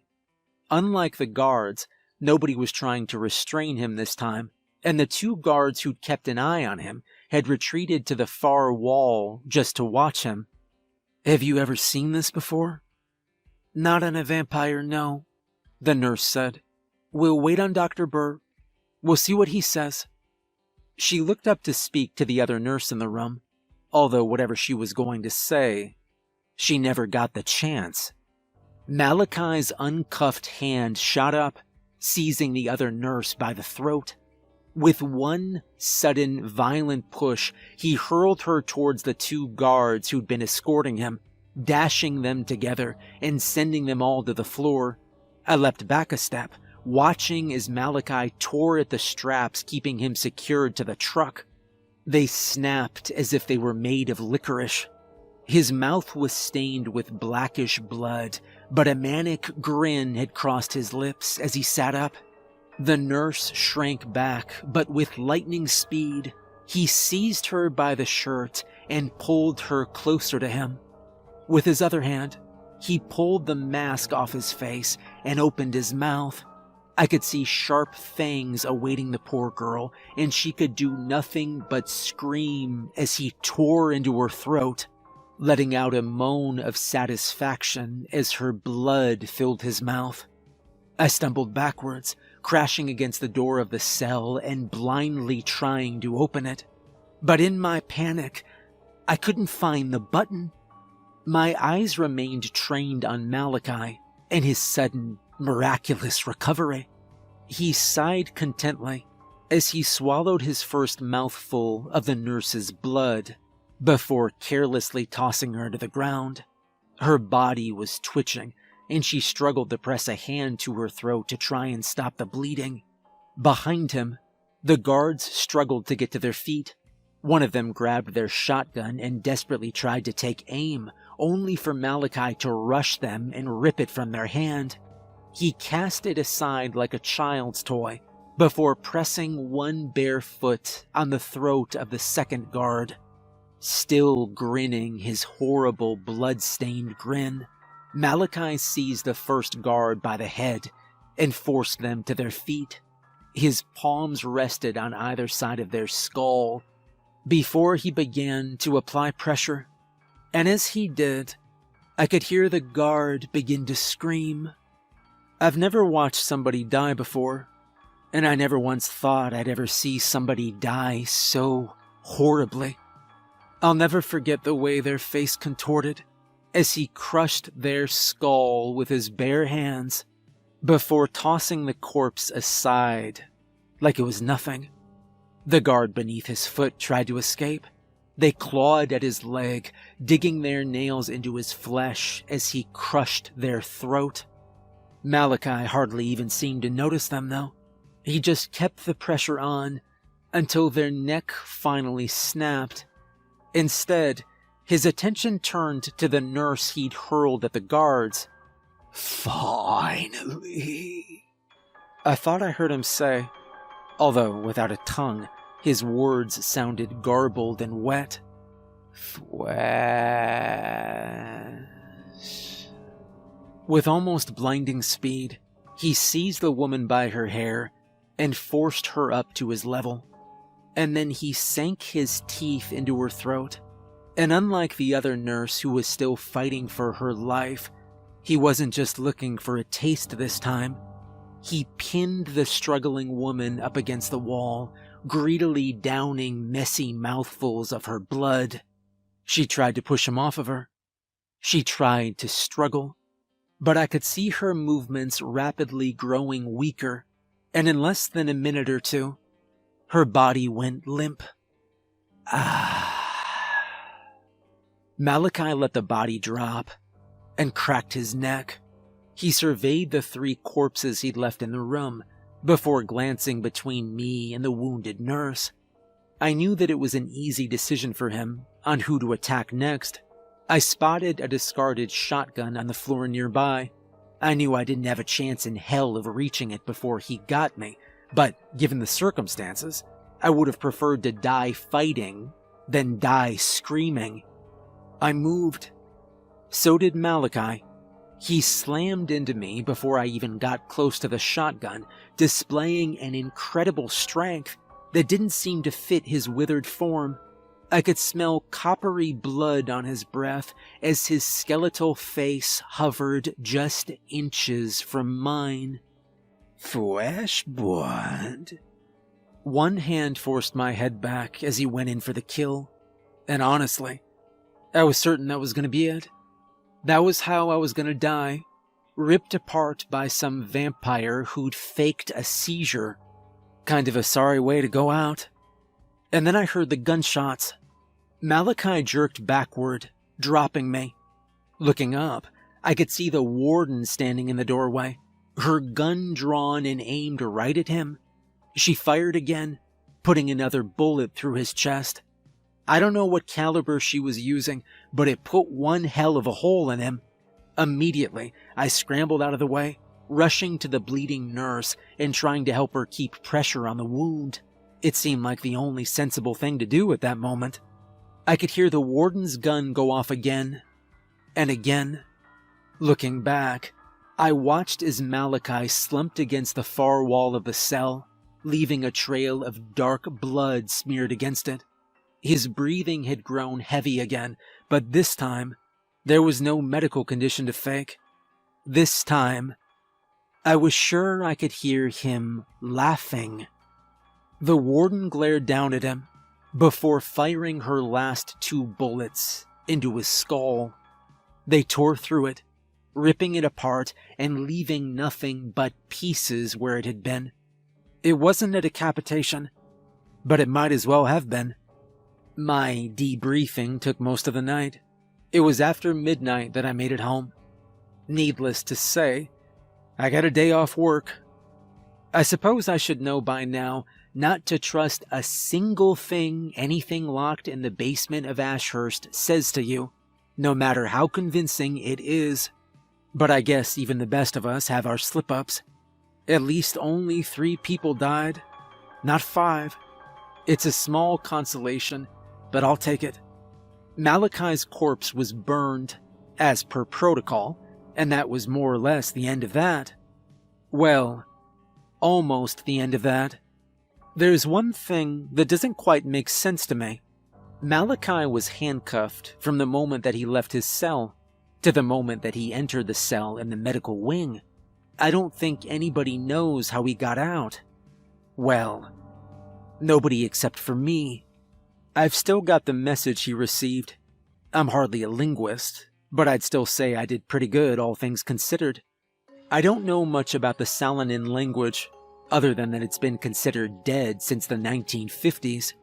Maybe my rough translation is wrong, but if it's not, then Malachi's mysterious friend was talking about how to dislocate your wrist to slip out of handcuffs. They were giving pretty detailed instructions, too. I don't know if I can prove anything yet, but if I'm right, then I know just who he was talking to, and I'll have to bring it up with her next week.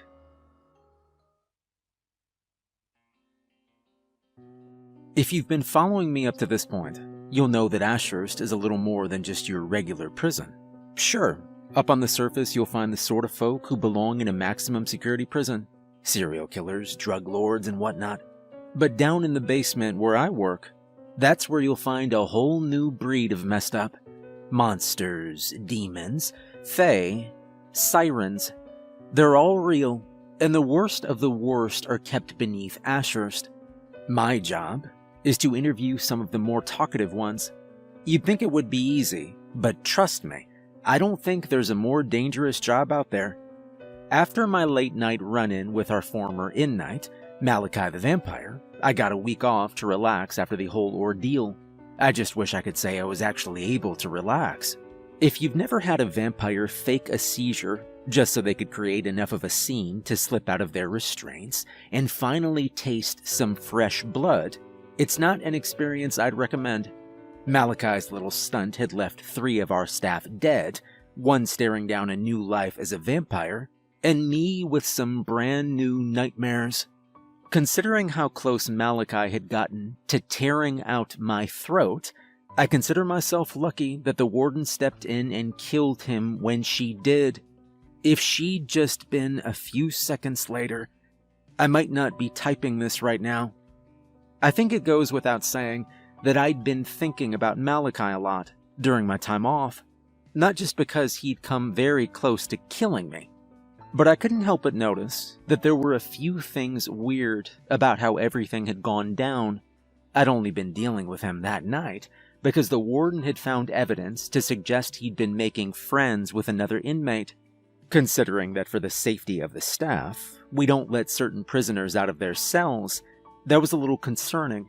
Malachi was the sort of high-risk monster who was supposed to stay locked up at all times. He wasn't something that could be rehabilitated. The only reason he'd been kept alive was for research purposes, so he really shouldn't have been socializing with other prisoners. And yet, someone had sent him some pretty detailed instructions on how to slip out of cuffs, in a pretty obscure, dead language, no less. Salonin isn't exactly a language that people spend a lot of time talking about. It's native to an indigenous people from California. Some records I'd pulled placed Malachi in the region for a significant chunk of the 1700s. He'd supposedly been present during the Spanish occupation of the area.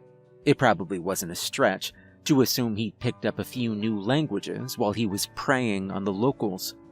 As for who else could have possibly known it, well, that was a little bit harder to figure out. I could have spent months going through the history of every ancient inmate at the prison, trying to track their movements over the past few centuries, and I probably would have come up with nothing. Thankfully, whoever had sent that note to Malachi had left one very big clue to their identity.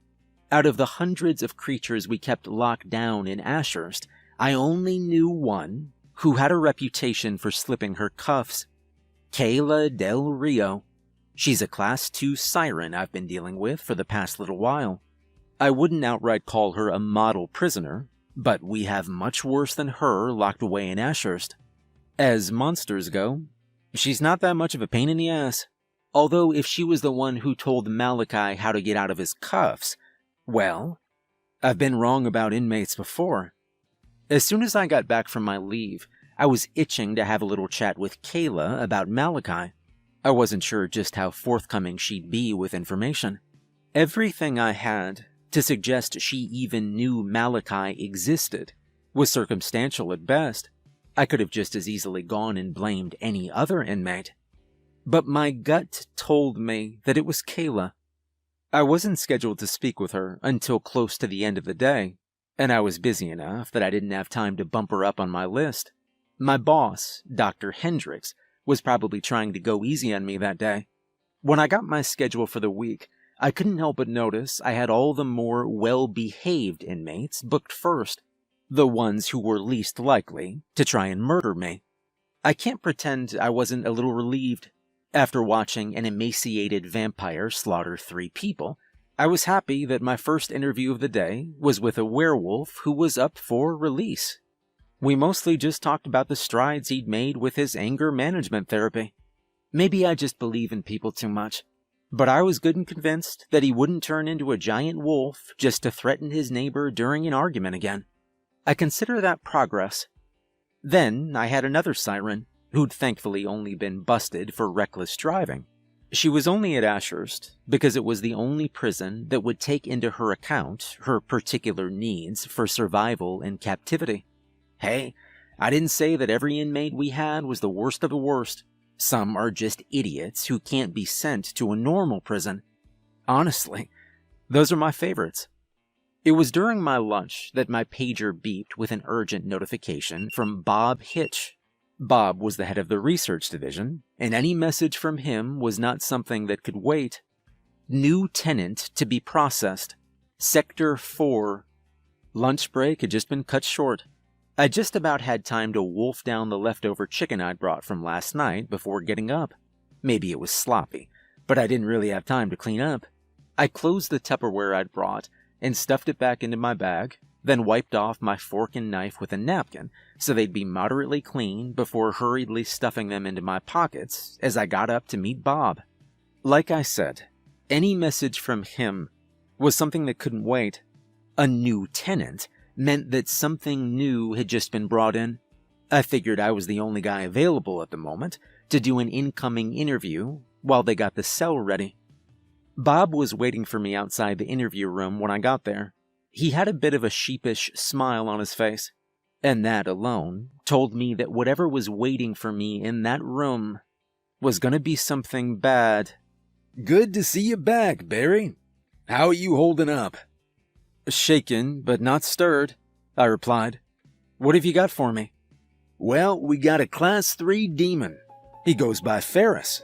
He got booked in Denver, haunting the bar scene. No idea how many victims, but you can never tell with these. Okay, so this was bad, I thought. Demons are complicated things. Unlike most fae, they aren't born the way they are. Dryads, sirens, most werewolves, and a lot of other creatures can't help themselves. They're born into what they are. That said, unlike other entities who were born human, like ghouls, vampires, and mediums, they don't become what they are through any particular event either. Becoming a demon is a very slow process, and it starts with death. There are some old texts that discuss what happens to the souls of the deceased.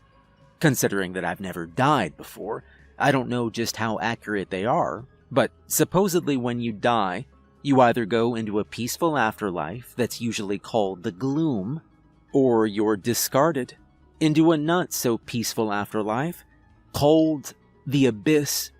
By all accounts, the abyss is not a nice place to be. If the giant centipede god of destruction looming over it, snacking on the souls of the damned, isn't disturbing enough, there's what becomes of the souls who wander that hellscape. Supposedly, something about the abyss changes a person's soul. It makes them break down and become more feral, less human. I suppose in order to get into the abyss in the first place, a person already needs to be shitty. But whatever it is about that place, it makes it all worse. The end results in a demon.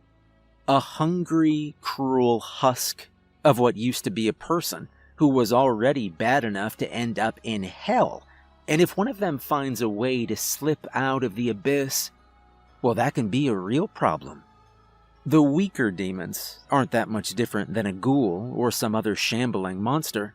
Dangerous and terrifying to look at, sure, but nothing to write home about. It's the more powerful demons that you need to watch out for. The ones who know how to look human. They're the ones who move about in plain sight, looking for fresh meat to devour. Then when they zero in on their target, they pull them into a darkness that conceals them from everyone who could be watching. And they feed. They can do it on a busy street, and nobody would notice. They wouldn't hear the screams or the crunch of bone. They wouldn't know anything was awry until after the demon had long since slipped away, not even leaving a body behind to mourn. Of all the horrible things that exist in this world, I don't think any of them scare me more than demons. So, what are you hoping to get out of him? I asked Bob. I know the trepidation in my voice was clear, and I could see a flash of sympathy in his eyes. Well, the names of victims would be nice, but I'm not going to hold out any hope, he said. Get a feel for him, I guess. Keep him talking. Maybe he'll slip up and give us something. He didn't sound confident. But who was I to argue? I caught myself taking a deep breath to steel myself for what was going to be waiting for me on the other side of the door. I knew it was probably going to look and sound human. It wouldn't drop its facade for me, just because it got caught. It was probably going to try and convince me to let it out or something. I dealt with these things before, I knew how it went. It never got easier, though. You good? Bob asked. Yeah, I'm good. Let's go have a chat with it. Bob nodded before scanning his keycard at the door and opening it for me. And together we stepped into the observation room.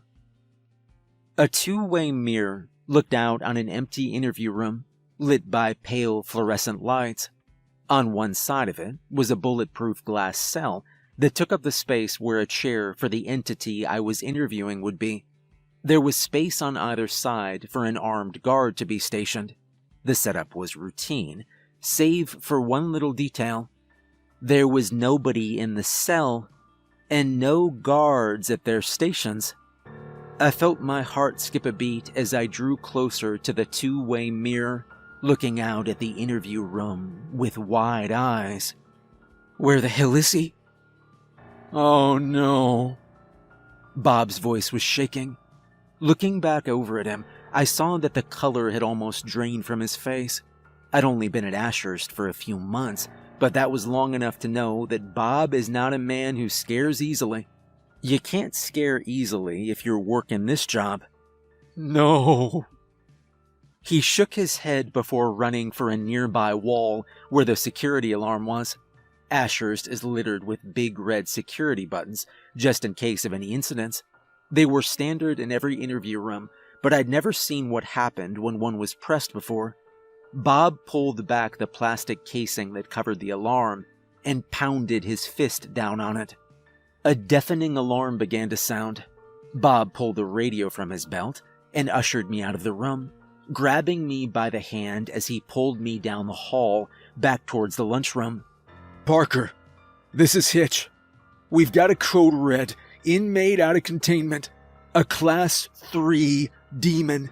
I'm initiating lockdown now and demanding all non-security personnel fall back to checkpoint Alpha. A staticky voice replied over the radio, one that I recognized as belonging to Warden Parker. Understood, Hitch. Sending in security. Even through the static, I could hear the grated concern in Parker's voice. Bob and I sprinted down the hall as a mechanized voice spoke over the intercom. Code red. Lockdown engaged. All non-security personnel rally at checkpoint Alpha. I could see other members of the research team leaving their offices and moving at a run down the hall in the same direction we were going. Some of them looked calm, others didn't.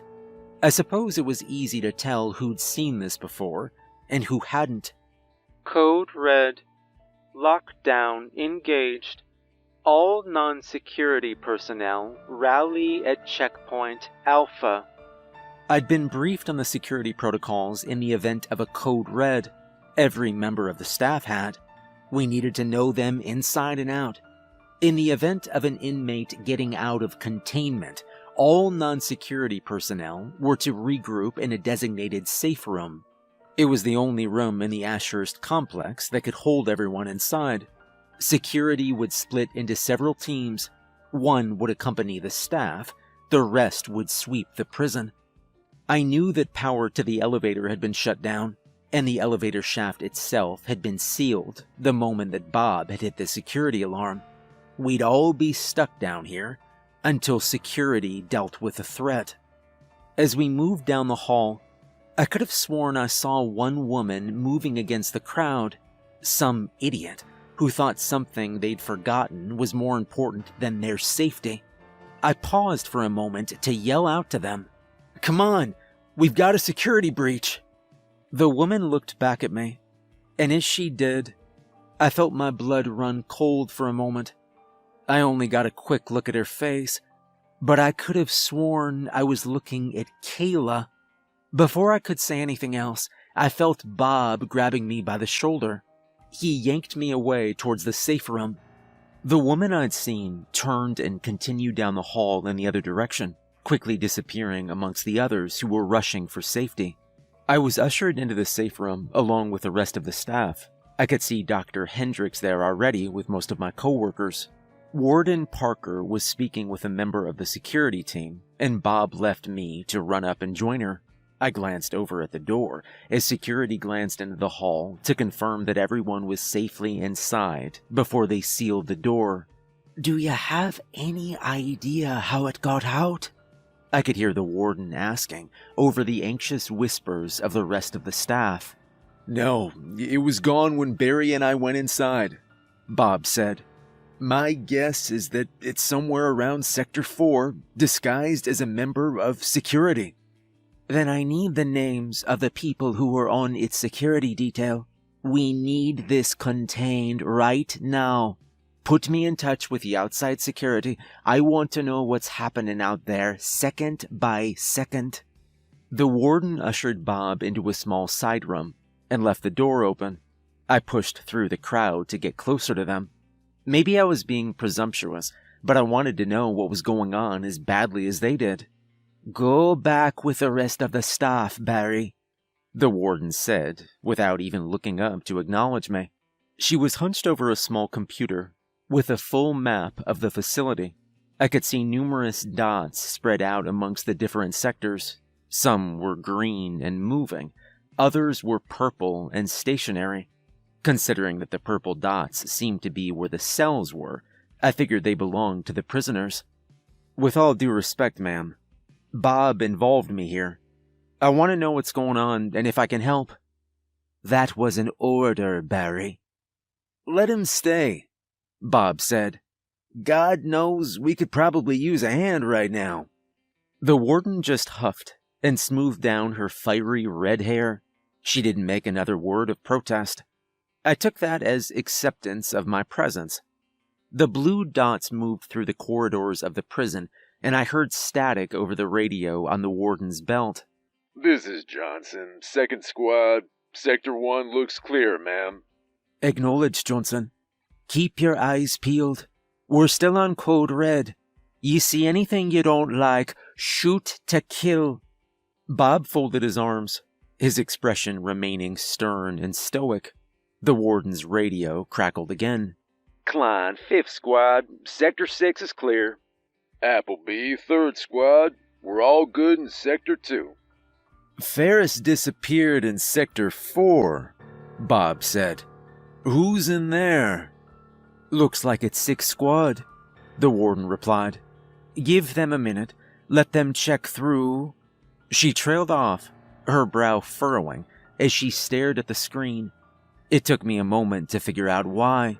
Every other cluster of green dots had six guards patrolling the area, but the one in Sector 4 only looked to have 4.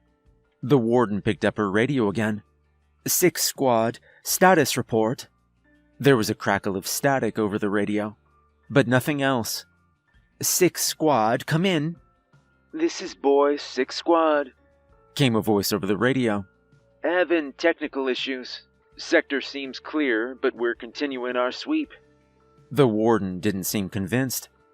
"Boys, how many are in your squad right now?" 6, ma'am." "I'm reading 4 transponders." "Technical issues, ma'am." "Acknowledged, boys. How's your team on matches?" "We use lighters, ma'am." "And those are better?" "Until they go wrong." I saw a bit of relief pass over the warden's face. She sank down a little bit, then shook her head. I understood the passphrase she was using. It was something else that every member of the staff needed to learn, passphrases to prevent anything from assuming the shape of and passing itself off as a staff member. It wasn't something any inmate, especially a brand new one, would know. "They're fine," she said. "We'll keep a close eye on them. Our demon friend probably got spooked by the lockdown and tried to hide." "So do we just wait him out?" I asked.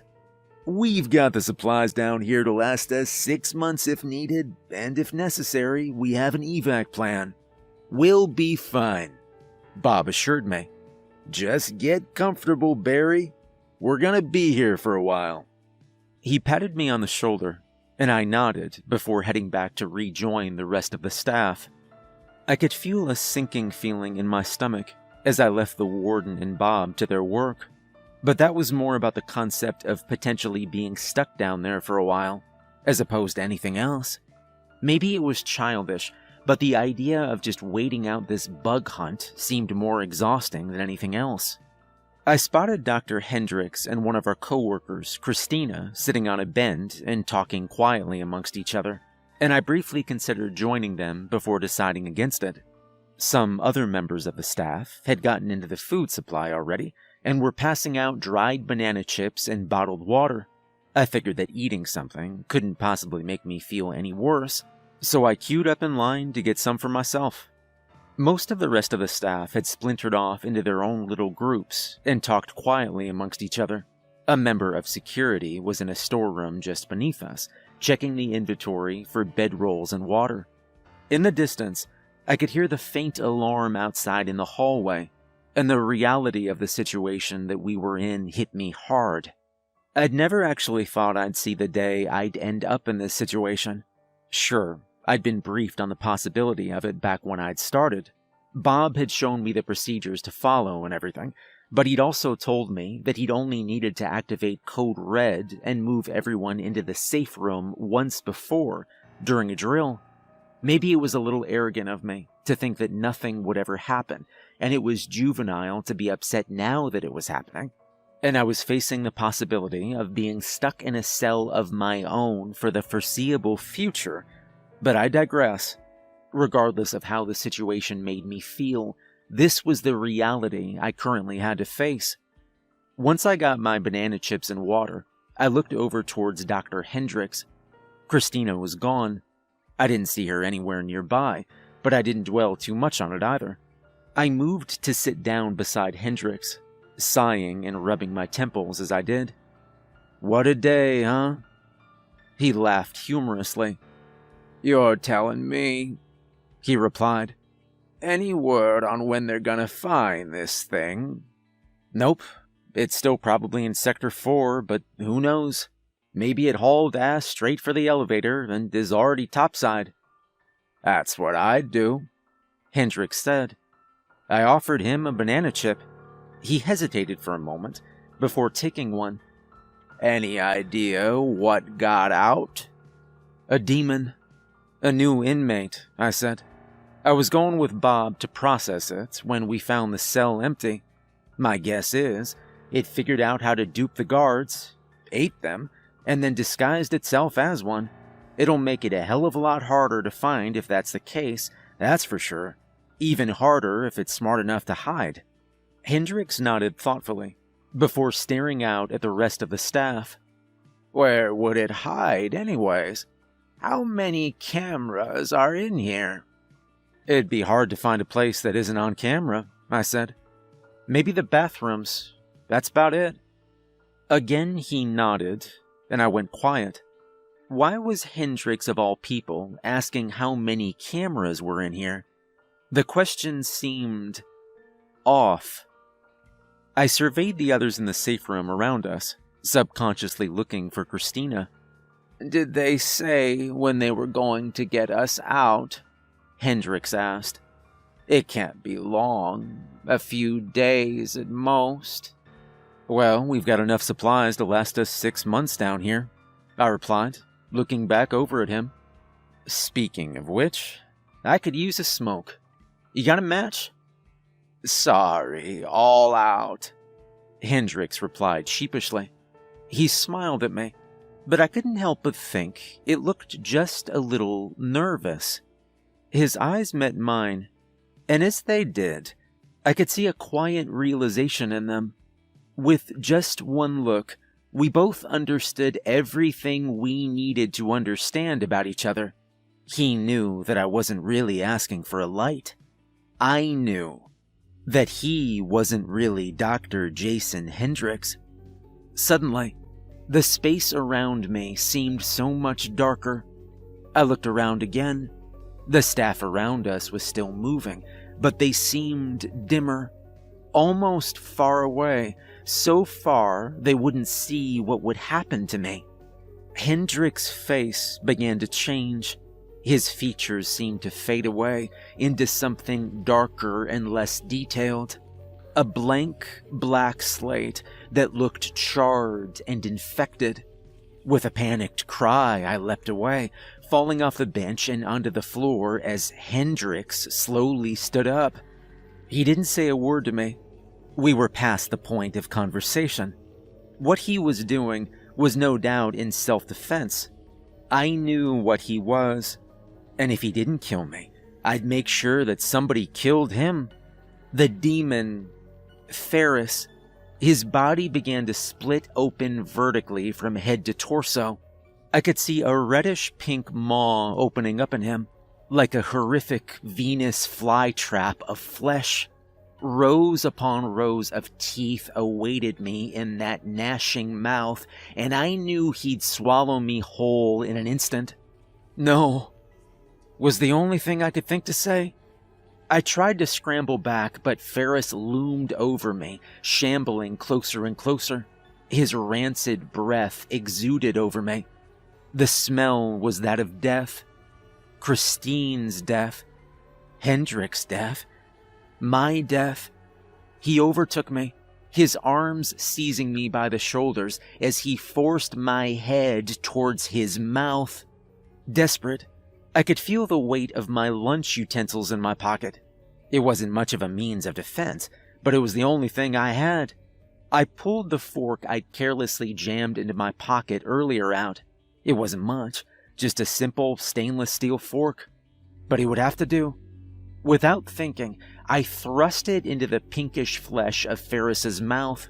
The fork tore through, drawing rotten black blood and earning an angry snarl from Ferris as he recoiled. His grip on me slipped just long enough for me to wiggle out of his grasp. I could see his body pulsating in pain as he ripped the fork from his mouth. He huffed in frustration before collapsing down to all fours and loping after me. But I'd bought myself just enough time to get up and run. I sprinted towards one of the dim figures nearby. Another staff member, somebody whose name I didn't remember off the top of my head, but he was my only salvation. I slammed into him, tackling him to the ground and praying it would be enough to break whatever illusion Ferris cast to keep the others from seeing me as he fled. As I hit him, the world suddenly seemed less dim. Ferris was almost on top of me, his hands grabbing at my body as he began to force me into his maw. This was it. I'd shot my shot. I'd made my one attempt at escape. Now I could only hope it would be enough. I didn't need to wait long for either death or salvation.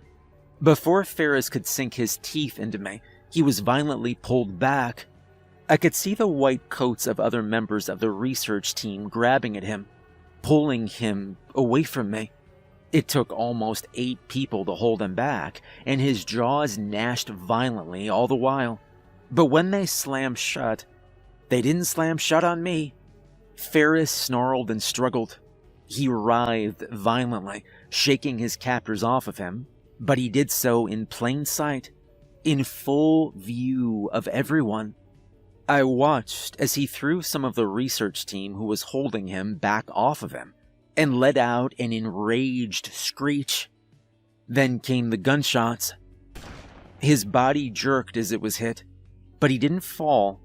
Looking back, I could see that just about every member of security was up and had their guns drawn and aimed at him. The people who'd pulled Ferris off of me quickly abandoned him, giving him a wide berth as security lit him up. Bullet after bullet tore through his body, leaving their marks, but hardly slowing him down. From the corner of my eye, I could see that Warden Parker had rushed to their side, her own gun drawn and firing on Ferris. He was tough. All demons are, but they aren't invincible. Ferris seemed to fall backward, riddled with bullets. His limbs flailed violently as he struggled to hold on to his life. Maybe if he'd been anything other than a monster, I might have felt bad for him. But as security continued to unload into him while he squirmed on the ground, I felt nothing but relief. His struggles quickly ceased. His breathing was heavy and sporadic. I'm not sure just how many bullets he'd taken. 20, 30, 40. Far more than any living thing should be able to survive. And yet he still clung to life, struggling to continue to live up until he exhaled his last breath and dribbled more blood onto the growing pool on the floor. I could feel Bob's hand on my shoulder, reaching down to help me up. And on trembling legs, I stood. "You good?" he asked, real concern in his voice. I nodded, before looking down at Ferris. He was disguised as Dr. Hendricks. I think he ate Christine too. My words failed me. I was still trying to process all of this, and yet doing it felt impossible. I suddenly felt exhausted, as if I wanted another week to sleep. Hell, after this, maybe I'd get it too. Demons don't leave behind corpses. They eat everything. The bones, the clothes, the hair, all of it. The fact that we never found the bodies of Dr. Hendricks or Christina almost certainly confirmed their fate. I later learned that a review of the security camera footage from that day revealed that Ferris had ambushed Dr. Hendricks in his office, right before Bob had tripped the alarm. Even in the safe room, we would have caught it eventually. Ferris had been a rat in a trap the moment he'd been brought to Ashurst. But if I hadn't been able to save myself from him, who knows how many others he would have picked off before anyone figured out what he was. The warden offered me a few more days off. I appreciated the offer, but I declined. Part of me wants the time to myself, but I don't think I can take it in good faith right now. Now that the incident with Ferris is over, I can't help but think about what I thought I saw in the hallway while Bob was ushering me into the safe room. I'm sure that I saw Kayla. I'm sure that she was out of her cell. I know that sounds impossible. I know that if she'd been out, it would have shown up on the warden's monitor. But I know what I saw. I can't prove it yet, but something tells me that Kayla had something to do with Ferris getting out. I'm already certain she had something to do with Malachi's attack the other week. So is it really that much of a stretch? I don't think it is.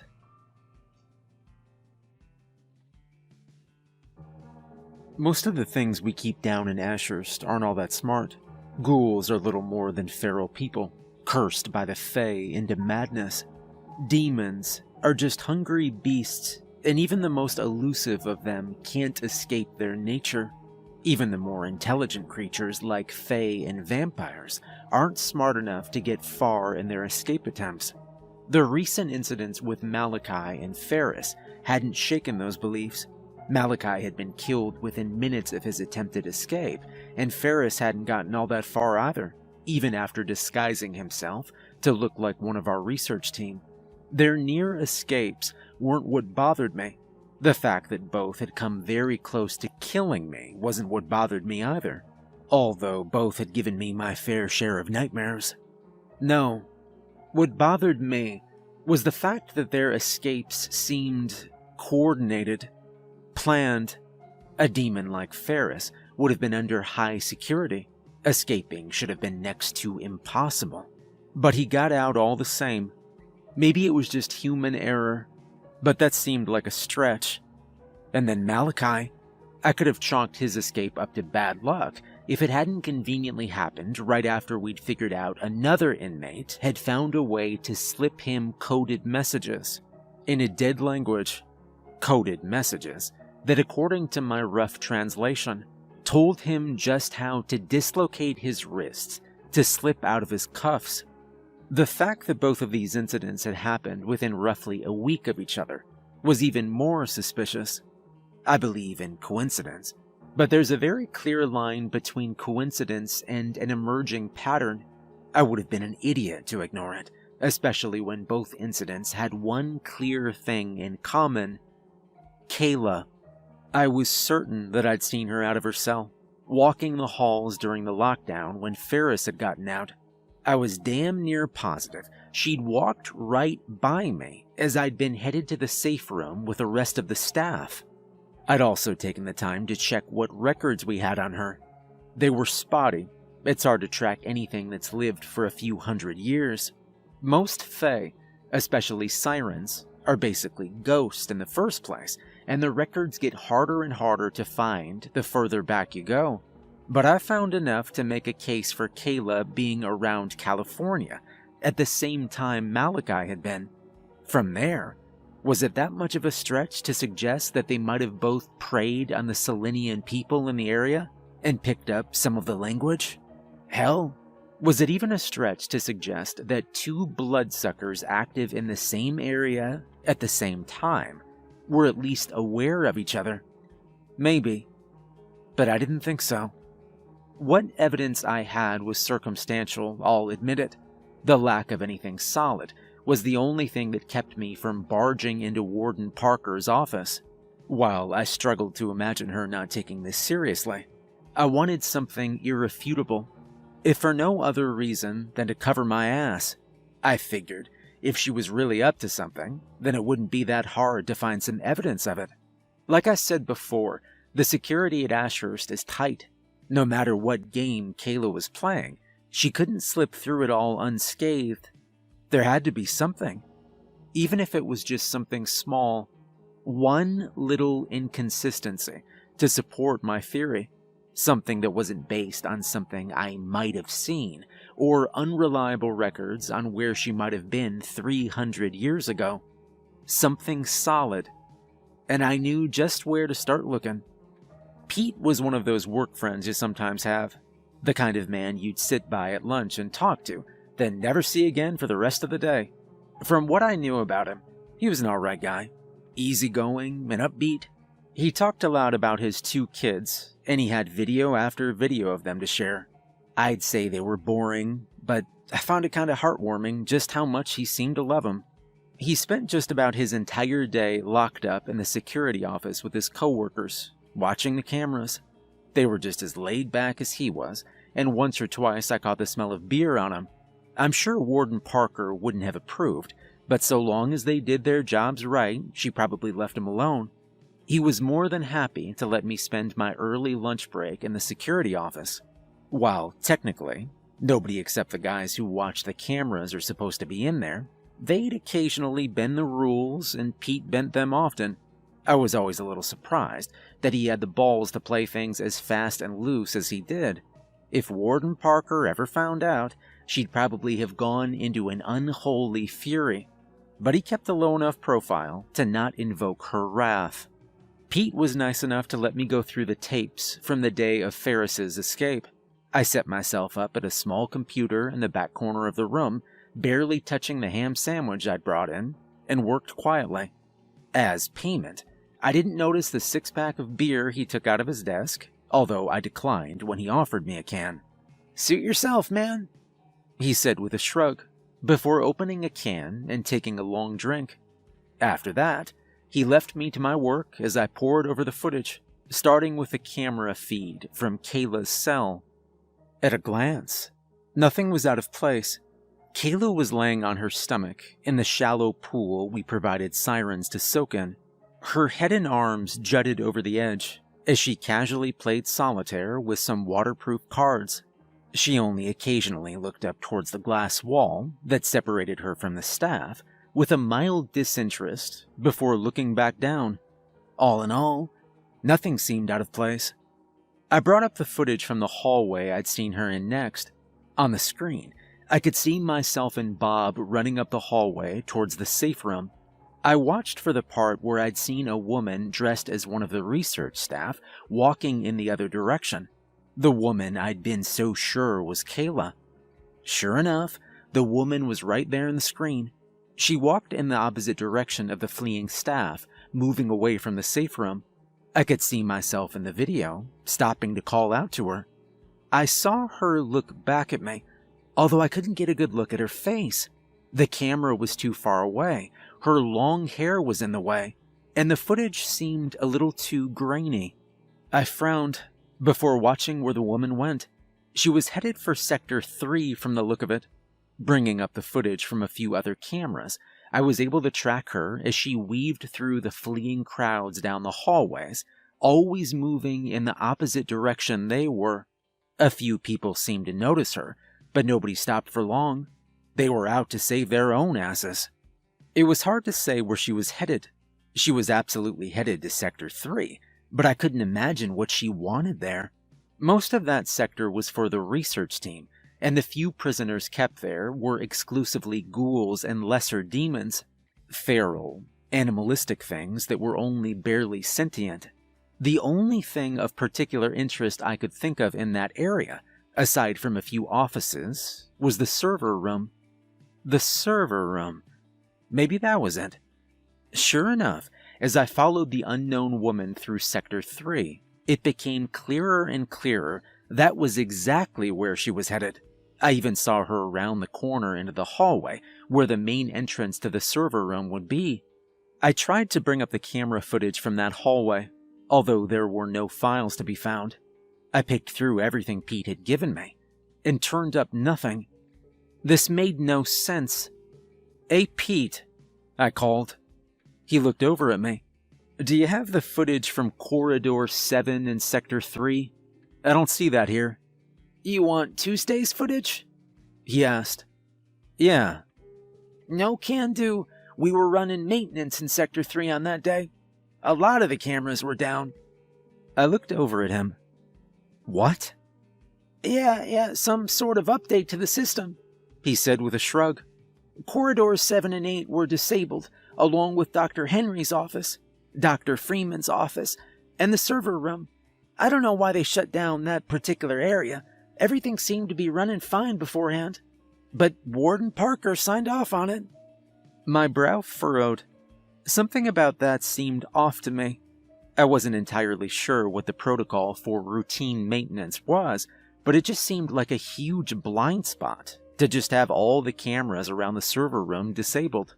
Dr. Henry and Dr. Freeman's office would have had a view of that hallway, as would the camera in Corridor 8.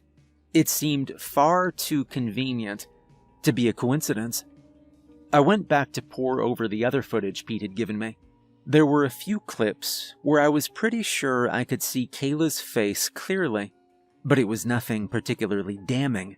That said, I also didn't recognize the researcher I saw on the screen as anyone else. I sped ahead, looking for some sign of the mystery researcher leaving.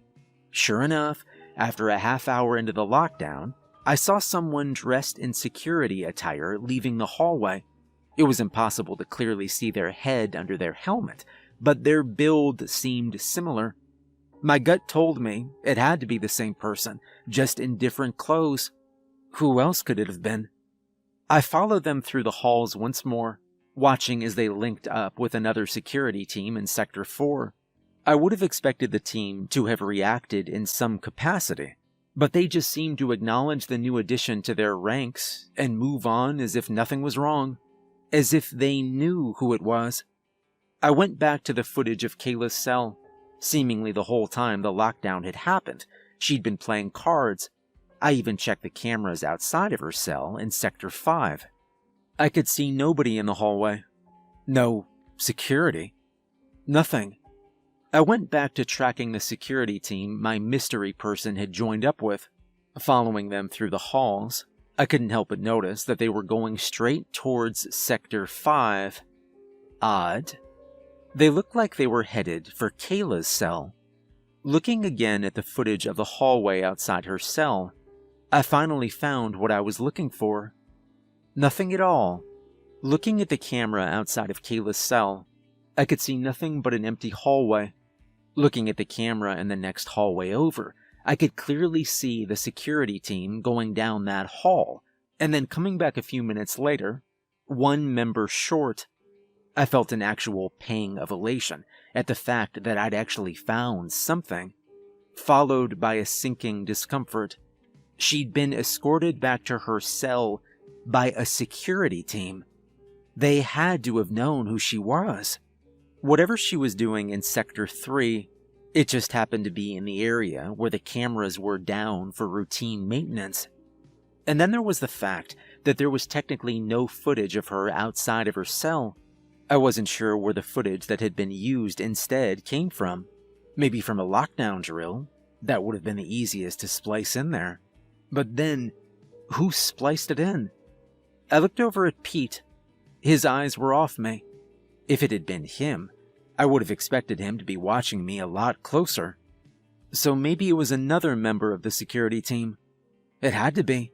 They were the only ones who could have modified or deleted that footage. Although exactly who it was impossible to be sure. At the moment, I figured it probably didn't matter. I had what I needed. Pete didn't see me emailing some of the clips to myself. He had his eyes on the 5 cameras, just as they should have been. I don't know if he would have cared anyway. Still, it was better to be safe. Sirens are interesting creatures. With just one look, they can get in your head. They can hypnotize you. Make you do things you wouldn't normally do. Usually, they just use this to keep their prey still and quiet so they can feed off their blood. But I'd heard of them using it in other ways too. At Ashurst, the staff generally only deals with sirens while wearing protective gear, specifically a visor that protects them from whatever it is they can do to influence a person. But all they need is a moment of direct eye contact without that visor, and they can get in your head. Just one moment, and it's all over. "You find anything?" Pete asked. I looked back over at him. "Afraid not," I said with a sigh. "Just a dead end." He frowned. "Shit, well, maybe that's a good thing, you know?" "I think it is. Thanks for letting me look around, Pete." "No problem. Just give me a shout if you want to grab a beer sometime, or something. You know where to find me." I nodded at him before leaving. I needed to find someone I could trust, someone who I knew wasn't under Kayla's control. Warden Parker was the safest bet. The FRB made the right call when they put a vampire in charge of Ashurst. As far as I knew, Siren's unique abilities had no effect on vampires like her. I suppose it shouldn't have been surprising that when I stepped by her office, the door was closed and locked, a sign that she was already with someone. Bob Hitch leaned against the wall beside her door, probably waiting his turn to go in and speak with her. He was the closest thing to a second-in-command that Parker had, and he gave me a nod when he saw me. "Morning, Barry," he said. I nodded back at him. "Morning, Bob. Is Warden Parker busy? I've got something urgent." "Very," he replied, and gestured for me to take a peek through her window. I made a point to be discreet, and tried to nonchalantly walk past while peeking in. I didn't get a good look at what was going on in there, but I saw enough. I could see Warden Parker at her desk, a grave expression on her face, and a familiar blonde perm sitting and speaking with her. Without even seeing her face, I knew who it was. Amanda Spencer, the director of the FRB, and her presence couldn't mean anything good. I leaned against the wall beside Bob, my brow furrowed, as I looked over at him. What the hell is Director Spencer doing here? "Well, we've had 2 serious incidents. Hell, almost 3 with your stunt with old Vikram. From what I've overheard, Spencer has some doubts about our security." "You're listening in?" Bob cracked a wry smile. "You wouldn't?" he asked. He had me there. "My guess is she's gonna want to reinforce the security measures, just as a precaution. It'll be a hassle, but after Ferris and Malachi, it might be a good idea. We've had too many casualties in the past few months. That's not exactly something any of us want to hand-wave." Yeah, of course," I said, nodding. "Which reminds me, aren't you supposed to be down in Sector 2 right now? What brings you here?" I looked over at Bob again. He was the head of Ashurst Research Division. Technically, he was my boss, and given how his role was more administrative, He also wasn't a man who had a lot of contact with the inmates. If there was any full human I could trust, it was him. I was doing some digging. I think an inmate was out during the lockdown the other day. Something other than Ferris. His eyes narrowed. You're serious? Who? Kayla Del Rio, a siren we have locked down in Sector 5. I thought I saw her while we were headed to the safe room the other day, so I did some digging. I know that she was out of her cell, and I've got footage to prove it. That's a damn serious accusation, Dr. Barry. You're positive it's her? 100%. His eyes locked with mine for a moment, before he nodded. All right, send me the footage. I want to review it, and then I'll talk to Warden Parker. Kayla, that's the one you're scheduled to talk with, isn't it? Yeah, she's my 4 o'clock. All right. He thought for a moment before nodding. I'll put in a request for additional security. I might also sit in on that one with you. I'm going out on a limb, and assuming you're gonna try and grill her. Bob's answer caught me a little off guard. Not that I hadn't expected him to take me seriously, but the fact that he wanted to get directly involved certainly said something. Do you think I should? If she's up to something, maybe she'll slip. It can't hurt. Maybe he was right. I nodded back at him. All right, I'll see what I can get. Good. I'll let you know what Parker says. You should get a move on. I got this handled. Bob offered a reassuring smile that was impossible not to trust, and the sight of it made me feel like a weight had been lifted off my shoulders. I believed him, and for the first time since Malachi had slipped his cuffs, I actually felt like I was ahead in whatever game Kayla was playing. 4 o'clock rolled around quickly, as I knew it would. My interviews with Kayla were usually difficult, considering how she had no interest in being forthcoming with information. But I never felt so tense at the prospect of dealing with her before. I'm not sure what it was. Nerves, maybe. Maybe something else. But it was something that nagged at the back of my mind. That familiar anxiety that I think everyone has felt at least once in their life. Bob was waiting in the observation room when I got there, staring through the glass at Kayla, who sat relaxed in her metal chair. She'd already slipped her cuffs, and one arm was draped over the back of the metal chair, as if she didn't have a care in the world. There were no guards in the room with her, but I knew they were waiting just through the door behind her. 2 more guards were with him. I don't suppose she said anything? I asked. Bob shook his head. I haven't spoken to her yet. I've looked over that footage you sent me, though. I think you're on the money. She was out during the lockdown. His confirmation made my stomach sink.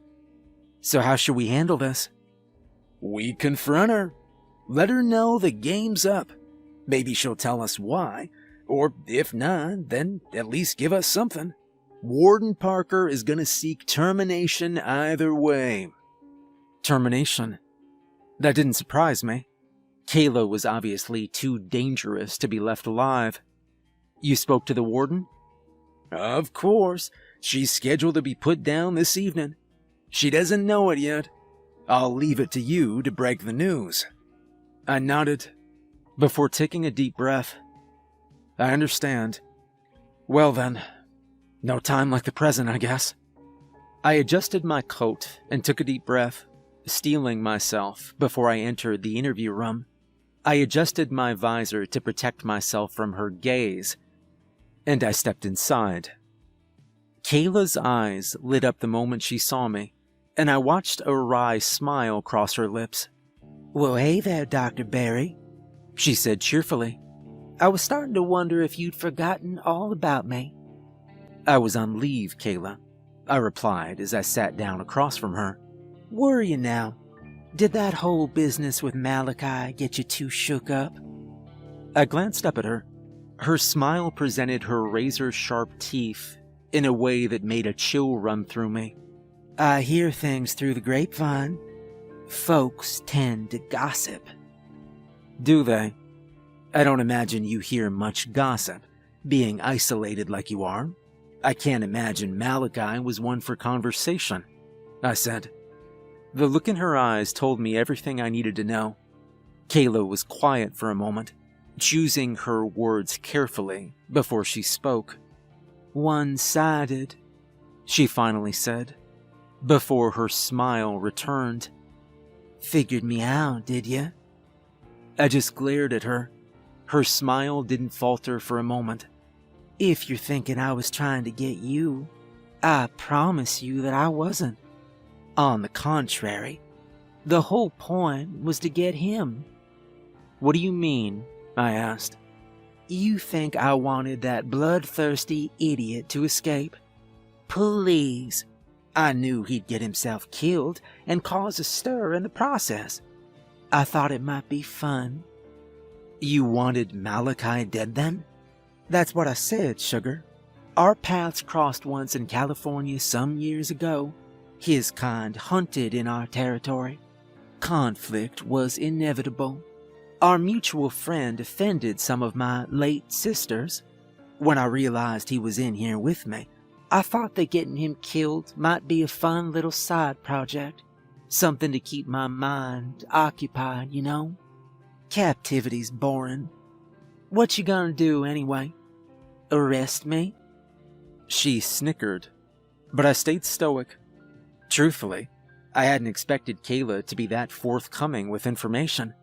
For once in her life, she hadn't disappointed me. But there was still one question remaining. "And the messages, how did you get those to him?" That's my secret," she said, wagging a finger. "I might tell you later on, if you're good." There was the Kayla I remembered. "Then why don't we talk about Ferris instead?" "Who?" "The lockdown the other day. A demon got out. Ferris. I presume you remember." "Oh, that," she said with a shrug. "I don't know. I was having a soak." "Were you?" "You know, I've seen some footage that says otherwise." I caught just the slightest twitch in her eye, a momentary flash of something, although I couldn't tell what. Surprise? Anger, perhaps.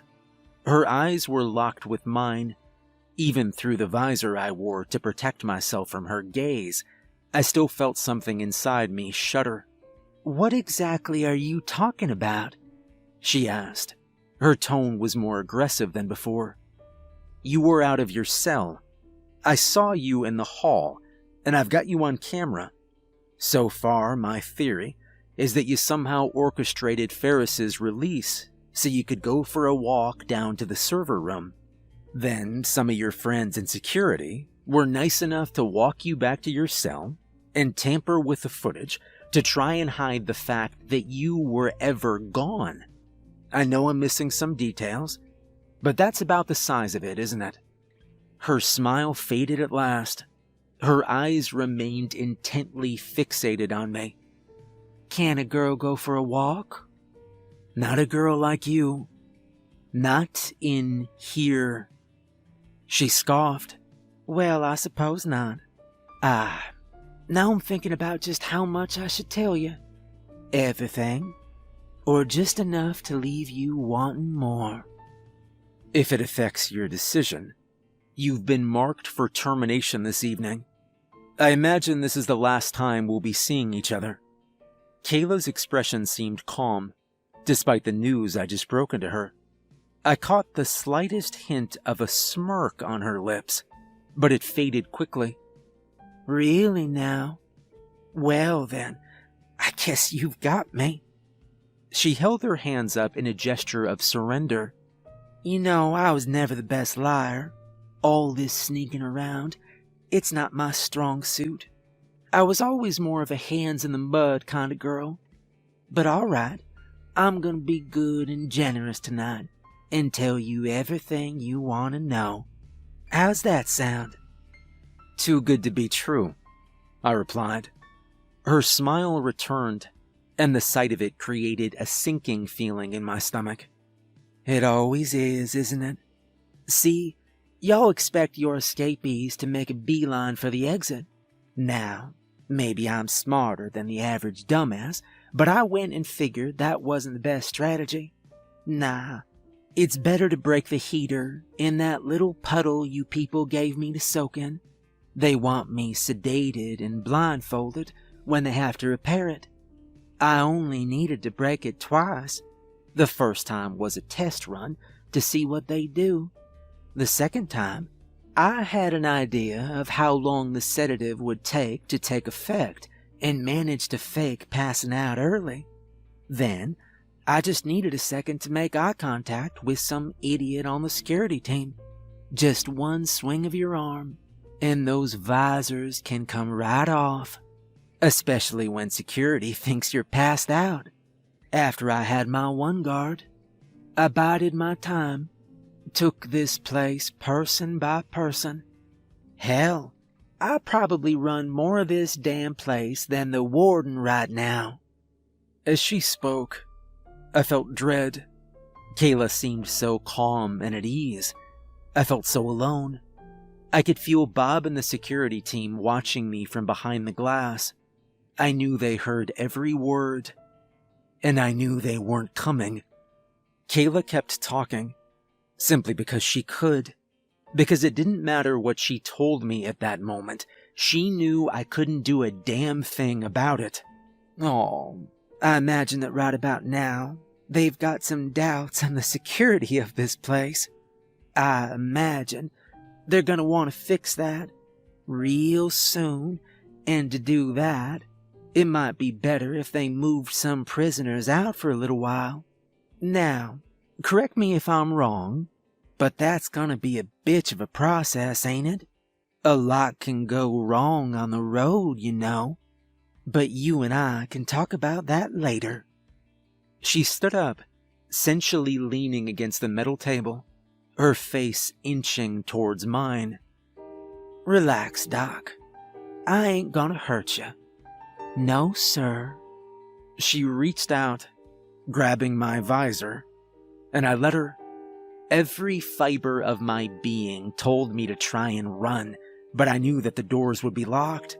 I knew that neither Bob nor security would let me out. Not until she was done with me. All I could do was sit there, rooted to the spot, and feel utterly helpless.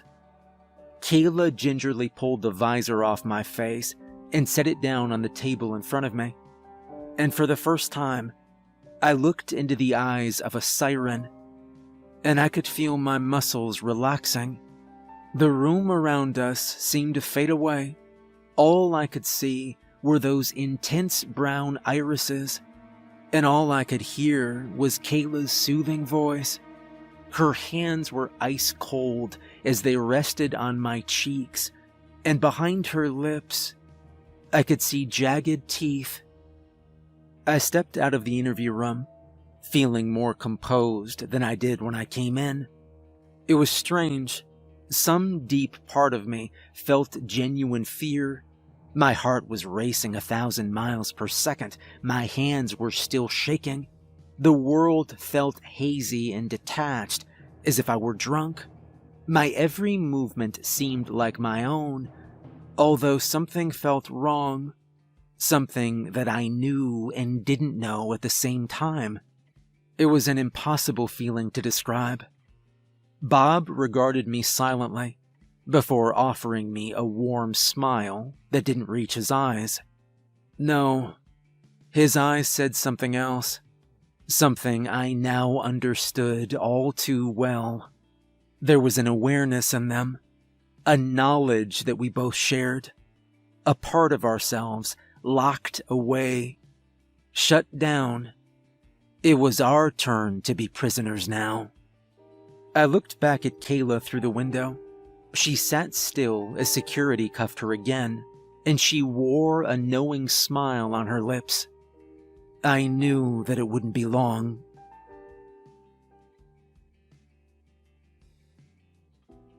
I wouldn't call myself an expert on the supernatural, not by a long shot.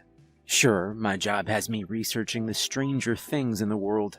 Demons, fae, vampires, sirens. But you could study them all for a lifetime and still know almost nothing about them. For example, no amount of research could tell you what it feels like to be under a siren's control. There's no way to understand the effect they have on the human mind without experiencing it firsthand. Personally, I'd consider that a blessing, because I don't know what words I can use to describe exactly how hellish of a sensation it is. I suppose the first word that comes to mind is dreamlike. The world just passes by you. Sure, in many ways you interact with it like you normally would. After Kayla plucked the visor off my face and put me under her control, I went home that night just like I would any other night. I listened to my usual podcasts on the drive home. I watched the same TV shows I'd normally watch. I did everything I would have done, as if nothing had happened. And yet somewhere in the back of my mind was this knowledge, this awareness, that something was off. Sometimes, it fell so far into the back of my mind that I forgot it was there entirely. Sometimes, it was so prominent it felt like that at any moment, I might break free of it and suddenly come back to my senses. It varied from moment to moment, but it was always there in some capacity. That knowing, that God-forsaken knowing, and behind all of it rested an underlying fear that I couldn't deny even in the trance Kayla had put me in. She told me she wasn't going to hurt me, that it wasn't in her best interest. She'd patted me playfully on the cheek before sitting back down in her metal interview chair. She glanced over at the camera in the corner of the room with disinterest before looking back at me and pushing my visor back over. "Put that back on. Let's at least keep up appearances." My hands moved automatically, putting the visor back where it belonged. Kayla's knowing smile had remained the entire time, coy and cocky. She knew she was holding all the cards, and now there was no need to pretend she wasn't. "You should have a nice chat with Bob later. Put us into closer contact. Maybe I'll finally play nice and tell you about some of them bodies, huh?" She chuckled. "Seems only right, given I'm set up to die this evening. Shit, I really hope that don't get delayed too long." The part of my brain that was still me could feel my heart sinking a bit. She probably knew as well as I did that Bob hadn't put in any request for her termination. If he was in her pocket too, why would he? "Oh, I wouldn't be so sulky. I can't see it on your face, Doc, but I can see it in your eyes. Do what I do long enough, and you can always tell. I reckon it'll be just a few more days before I'm out of your hair. Then, if I were you, I'd ditch the FRB while there's still time. Between you and me, I've been fixing to torch this whole stupid little op for a few years now. Gotta admit, this wasn't quite what I envisioned, but when life gives you some lemons, you gotta make yourself some lemonade." Torch this op? I didn't quite understand what she meant. While my body sat prone and obedient, my mind struggled to work through the haze that now filled it. She'd been in the server room when she'd slipped up, hadn't she? God only knew what she'd been looking for in there, but I had no doubt she'd found it. And if she was looking to try and take down the FRB, she'd absolutely find everything she needed in the Ashurst server room. Kayla's eyes remained locked on mine, and I knew she could read my every thought. "You're trying to put it all together, ain't you? Don't strain yourself. It ain't your business anyhow. Right now, your business is to keep good and quiet about who's running this place and stop poking around so much. Is that clear?" "Yes, ma'am," I replied. The words coming out of my mouth were in my voice, but they weren't my words. They were just what Kayla wanted me to say. "Well, then, you and I are done here," she said, and shooed me with a wave of her hand. "We'll have a quick chat tomorrow, face to face, just to ensure you stay on the right side. But until then, you and I got nothing to talk about. Sure enough, when I got in the next day, I found an email from Bob on my computer. It was just a simple change in my schedule. I was booked to see Kayla at the end of every day for the foreseeable future. No doubt so she could ensure I stayed under her spell. She was part of my routine now. Hell, she controlled my routine. Even now, I struggle to fully recall the days I spent under her control. It all seems to blend together. I don't think that at the time, I was even aware of how many days had passed. Not really. Everything just blended together into a disorganized haze. I can remember some of the mundane details. Lunch with Pete, a few standard interviews with other inmates, and the inevitable encounters with Kayla that ended each and every day at work. Those encounters were thankfully always brief. I'd go into the interview room, sit down, remove my visor, and we'd go through the motions, talking for the sake of talking, and I remember very little of what she said. Trying to pinpoint any one conversation feels like trying to remember a dream you had months after it. Only the most prominent things stick out in my mind. The rest is all either forgotten or just white noise. I think it was about 3 days after Kayla took hold of me that Warden Parker called most of the research team into one of the conference rooms. I'd say she looked more serious than usual, but that may have just been wishful thinking. The part of my mind that was still somewhat conscious prayed she'd somehow found out about what was going on. Maybe Bob had slipped out of Kayla's control long enough to fill her in. Maybe she'd done her own investigation. If only I had such luck. "I'm sorry to take you all away from your work. I recognize that you're all quite busy and on edge," she said. Her tone was brisk, exhausted almost. She leaned against the far wall of the room. Her straw cowboy hat was sitting on the table. "However, over the next few months, our schedules are due to change drastically, and I need to make sure that everyone is on the level. I think we're all well aware of the recent security incidents that have occurred, and the considerable loss of life that they've caused." She let that statement rest for a moment.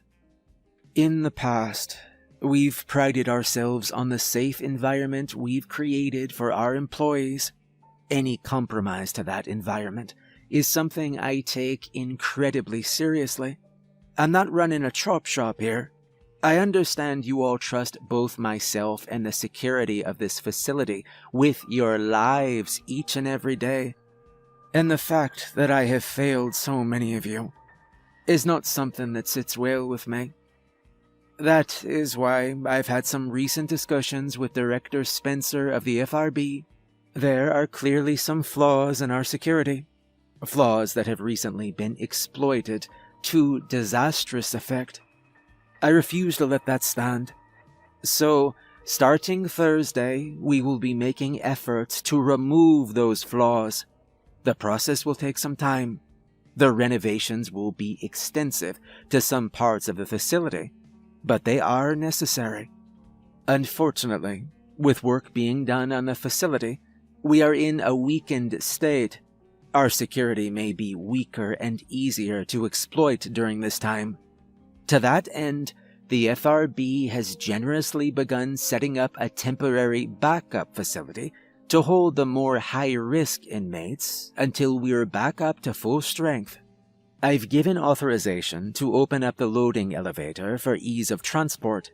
Starting Thursday and continuing over to Saturday, we will be relocating certain high-risk inmates to this backup facility until further notice.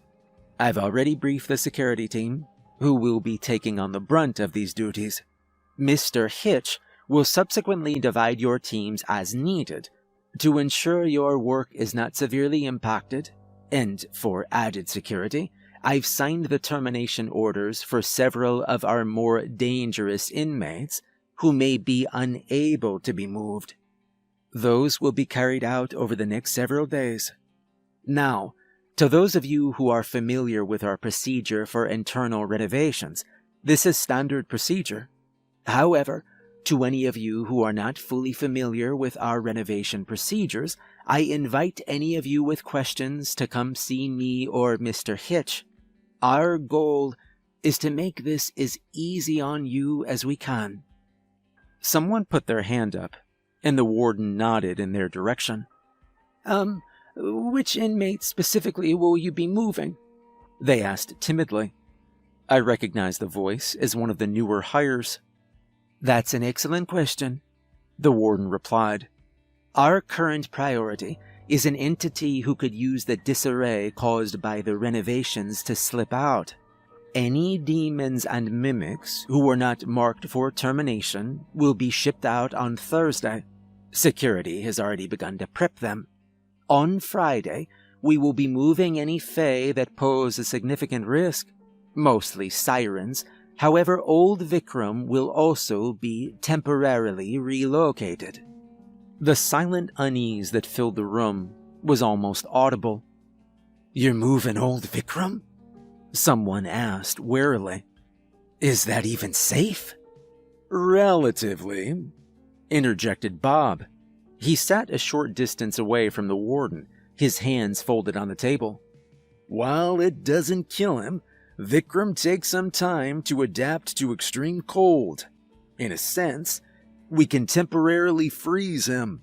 So long as he's kept in the proper conditions during transport, he'll be completely unconscious. We've moved him to a temporary secondary facility before with this method, so we know how it works. We've already begun to put him under and excavate access to his cell." "I assure you, old Vikram will be under heavy security during and after transport," the warden added. "I'll be accompanying him myself. If he somehow wakes up and tries to get out, he'll need to go through me." That only reassured some people. As the meeting carried on, I found myself glancing over at Bob. Though he appeared composed, I could see something in his eyes, a knowledge that conveyed something. And without so much as a word or a micro-expression, I understood what it was. Terror. The kind of paralyzed terror of a man standing in front of a train as it bore down on him. The kind that leaves a person shrieking like a banshee in sheer panic. And I knew exactly what it was that terrified him. They'd be moving both Kayla and old Vikram on Friday. I didn't think that was a coincidence. I knew in my gut that Bob knew it wasn't either. Hell, maybe he'd been the one who'd arranged it. Who could say? But I knew that whatever was doomed to happen, it wouldn't be good. I knew that. But even as the same dread that filled Bob began to well up inside of me, I couldn't do anything but listen quietly as Warden Parker took simple questions and firmly put down every concern. She thought she was still in control. She had no idea. The days kept drifting by in a dreamlike haze. During my interviews with Kayla near the end of every day, she gave me nothing. No clues towards whatever she was planning. Every time we spoke, she'd speak disinterestedly about the people she'd fed on, recalling vicious kills fondly, as if she were reliving happy memories. I count myself lucky that I can only barely remember the details, although I don't know if they just didn't penetrate the fog that filled my mind, or if I chose to forget them. The hours counted down, and I could sense it. The part of me that was trapped inside of myself, the part of me that was disoriented and aware of the truth, as I meandered through my days, felt the moment drawing closer. And yet no matter what I thought to do, no matter what I wanted to do, I felt utterly powerless to stop it. Thursday rolled around quickly. Throughout the day, I watched them move cells with demons and mimics trapped inside, screaming and panicking visages of humans that were uncomfortably convincing in their pleas to be released. I knew better. The entire staff did. but they still tried. Some of them were taken to the loading elevator. Normally, it was completely inaccessible. The doors were hidden and could only be opened by the warden, and when not in use, the elevator shaft was sealed by a thick cement slab and buried to prevent anything from using it to escape. I'd heard them excavating it and seen the site on the south side of the prison during the evenings. I could even see the pieces of the cement taken out of the shaft. When the work was done, I knew they'd lower it all back in to assure the shaft was sealed back up. It was easier that way. The creatures that weren't taken to the loading elevator to be put on trucks were taken to Sector 2. When the cells were rolled back, they were empty. Most of the inmates they took were demons. Ashurst only had 2 mimics in captivity, neither of whom they could kill. Of those demons, I imagine over half of them were terminated. I didn't consider it much of a loss, though I knew what was waiting for me. Thursday didn't end with a bang, but a whimper. Just like any other day, I finished my work and I went home.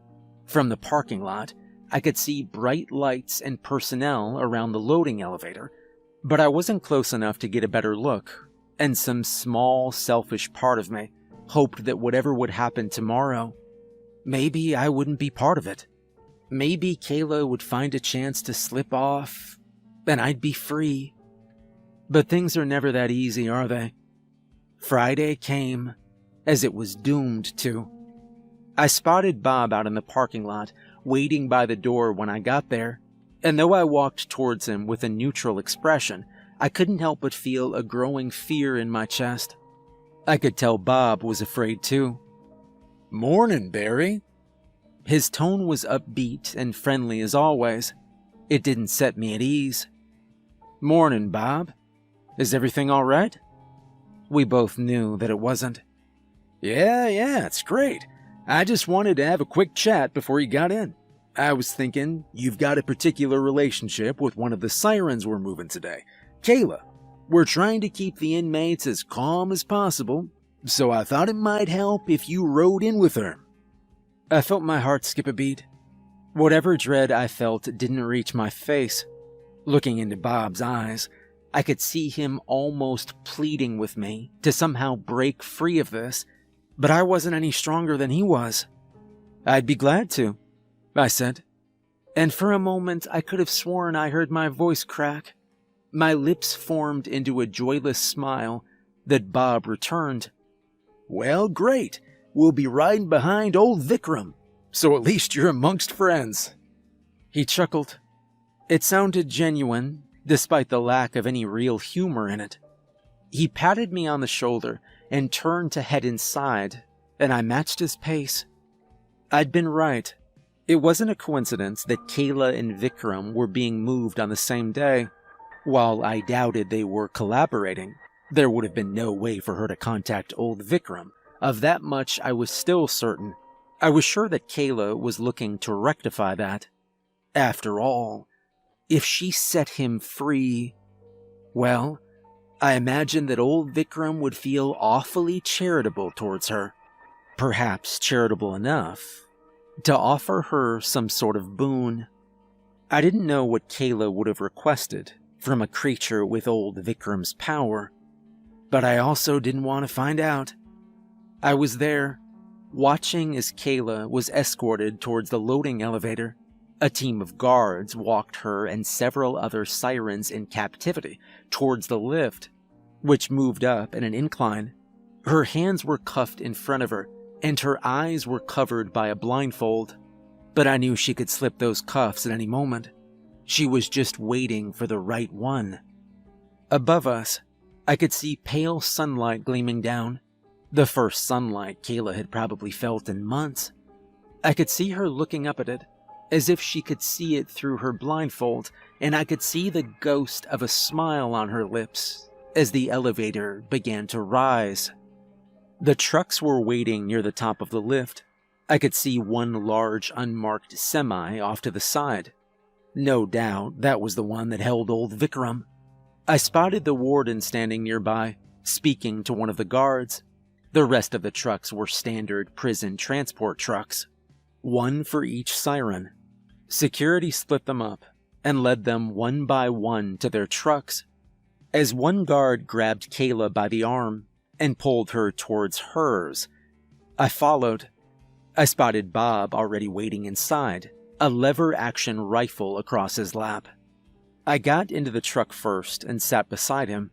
2 security guards hauled Kayla in behind me as someone else closed and locked the door behind us. Kayla was pushed down into a seat across from me. Although she seemed comfortable enough, she had the knowing grin of a kid who knew they were on their way to Disney World plastered over her face. One of the guards beside her reached over to pull her blindfold off. Her eyes darted between myself and Bob. "Hey, y'all," she said, her tone cocky. Her eyes settled on the rifle in Bob's lap before returning to me. "You know, it's been a while since I went on a road trip. How about you guys?" Nobody answered. She just chuckled and rested her head against the wall of the truck. "Okay, all right, I see how it is. Well then, boys, first things first. Where's my hat?" From underneath his seat, Bob took a brown Stetson hat. Kayla slipped effortlessly out of her cuffs and snatched the hat away from Bob before placing it on her head. "Well, all right then. Let's get this party started." Kayla stood up and took the rifle off of Bob's lap. "You, I want you driving," she said to him. "And you," she gestured to one of the 2 guards, "you're in the passenger seat. You 2 stay close to that semi. I reckon they got the old Fay in there. Soon as we're clear of this shithole, I want you to open the back gate of it up." On cue, Bob and the guard got up and opened the door of the truck. They were gone a moment later. They closed the door behind them. Kayla's eyes focused on me now. "And you, my understanding is, they've got our friend in the semi under some sort of sedation. You're gonna wake him up. So that leaves just you." She looked over at the final guard. "Anyone behind us gets any ideas, you shut them down, you hear?" "Yes, ma'am," the guard said quietly. "You know, that is what I like to hear." Kayla purred, and almost as if on cue, I could hear the engine for the truck starting. It lurched as it began to move. The transport was beginning, and I could see the cruel excitement on Kayla's face.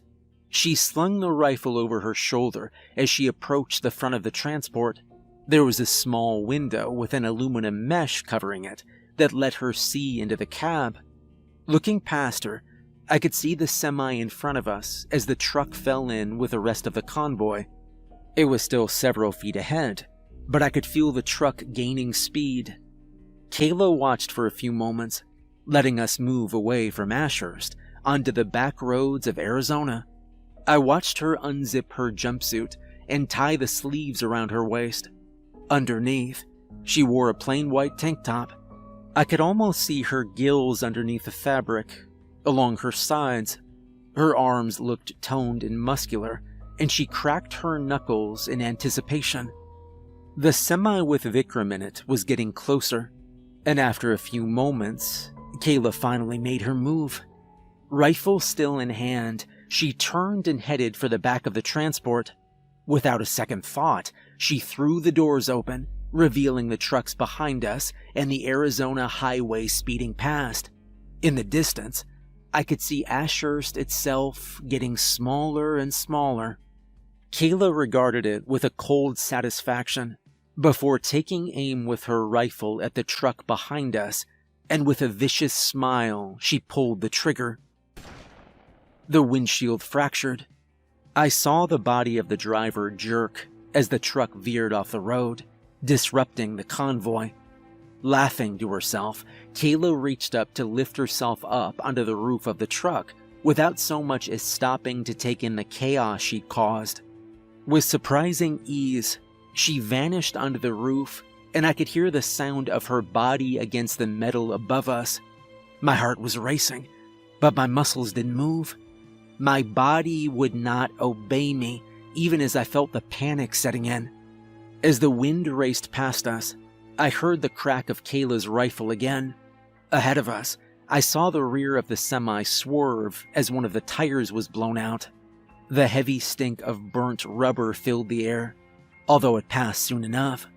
The semi struggled to correct itself, and from the cabin, I could hear Warden Parker's voice coming in through the radio.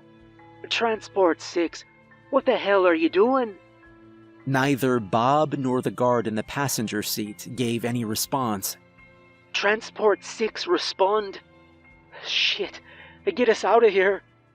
The semi jerked violently to the left, leaving the highway and tearing off into dust. I could hear Kayla pounding on the roof of the cab, urging Bob to follow, and I felt the truck shake as we gave chase. The rifle fired again, taking out another rear tire of the semi. It didn't stop it. I didn't know if Kayla even had enough ammo to stop it, but it slowed it down enough. Looking out into the cab, I could see the guard open the door and carefully start to try and crawl onto the hood of the truck. I saw Kayla reach down to help him up. The guard was clearly unstable. I was sure he'd fall off at any moment, but somehow, once he made it onto the windshield, he stayed there as Bob brought him closer to the truck. The guard tried to make his move. He almost pulled it off. I saw him manage to leap onto the back of the semi, but staying there was another matter entirely. He slipped and fell, landing hard on the hood of our truck and clumsily falling off to be left in the dust. "Number 2, you're up," Kayla called. On cue, the second guard rose to their feet. I could hear Kayla's footsteps on the roof above us as she reached down to pull the second guard up to the roof with her. I saw them slide down the windshield to make the same insane, suicidal jump that the first man had tried. Bob sped closer to the semi to try and give them a chance, bumping against the back of it. As he did, the guard jumped. They did better than the last guy. At least they managed to hold on and clung to the back of the semi for dear life as they struggled to open it. I don't know how they managed to do it, but they did. With a grunt and a push, the guard lifted the back of the semi up before looking up towards Kayla, almost as if they were desperate for approval. She just knocked on the roof of the truck again. My turn. On autopilot, I rose from my seat and approached the back of the truck. Just like I'd seen Kayla do, I reached up to try and climb onto the roof. I couldn't do it by myself, but she grabbed my arms and hoisted me up like I was nothing. "Do your thing, Doc. Let's wake that sumbitch up," she said. Looking into the yawning back of the semi, I could see a rectangular cell made of reinforced glass. The frost on the inside made it hard to see anything, but the vague humanoid shape of old Vikram himself, that was enough to make my heart skip a beat. Every logical cell in my body knew better than to dare approach him, but I wasn't the one in control. With the same suicidal devotion the other guards had displayed, I timidly crawled along the roof of the speeding truck towards the back of the semi. The guard perched on the hood of the car offered me a hand to help me, and as they did, I spotted movement from the corner of my eye. The passenger door of the semi had swung open, and I could see someone hanging out. Warden Parker. Her .45 sat in her hand and was aimed. I could see a screen giving a temperature reading of the inside of the cell itself. I tapped at it, bringing up a menu. Then, after taking a deep breath, I brought the temperature up. It was only a matter of time until that took effect. From the corner of my eye, I could see Warden Parker dropping down into the semi behind us. Kayla raised her rifle to fire, but the warden was on her first. She tackled Kayla, slamming her into the wall of the semi and grabbing at her gun. The rifle discharged, its stray bullet whizzing out into the scrublands behind us. The warden slammed her head into Kayla's, disorienting her just long enough to rip the rifle from her hands and hurl it out of the back of the semi before going for her pistol. She got off one shot, grazing Kayla's shoulder, before she grabbed her by the wrist, forcing her gun off to the side and aiming it at me. I watched as the two struggled for a moment, trying to gain control of the gun. I could see Kayla pushing the barrel back towards the warden's head. I could see the sadistic glee in her eyes. And the warden could too. The gun slipped from her hand and clattered against the floor. With a quick sweep of her boot, the warden kicked it deeper into the semi, a few feet away from me, before Kayla hurled her aside. Kayla spat and licked her lips, eyes focused on Warden Parker like the apex predator she was. She raised a hand to the graze on her arm and admired the blood for a moment, before looking back at the warden. Well then, I guess we're doing this the old-fashioned way then, huh? Come on, vampire. Let's dance. I can't tell who moved first. Their motions were nothing but a blur as they came for each other with blinding speed. I could see the warden coming in high and Kayla coming in low. She drove her fist into the warden's stomach and hoisted her over her shoulder, dumping her onto the ground behind her. The warden recovered quickly though, and as Kayla came at her again, she caught her by the throat and threw all her weight against her, pinning her against the wall and driving her fingers into her gills. Kayla let out a shriek of pain, kicking and scratching at the warden before kicking her off of her. And then behind me, I could hear the shifting of old Vikram and a low grumble as he started to awaken. His narrow, bark-like limbs seemed to twitch. His fingers flexed. I could sense him awakening. As Kayla and the warden brawled behind me, I watched as old Vikram outstretched his arms, pressing them against the glass of his enclosure as he began to orient himself. I could see his eyes fixating on the fight near the back of the semi, and then I saw them fixate on me. You. His voice was as raspy and unsettling as I remembered. Just the sound of it made me shrink back. You've awakened me. Why? Looking into old Vikram's eyes, I felt that old familiar terror. I remembered the screams of the ghouls he'd set upon me before. I remembered the way they'd all had my father's face.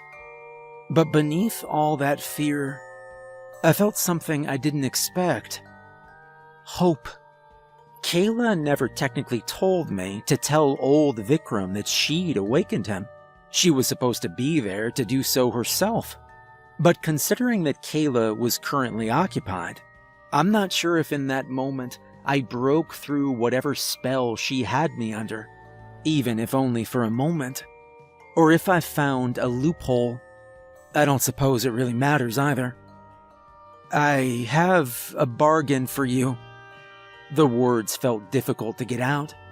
I'm not sure if it was whatever hold Kayla had on me, desperately trying to stop me, or my own doubts about what I was about to do, but I knew that the warden couldn't hold her own against Kayla forever.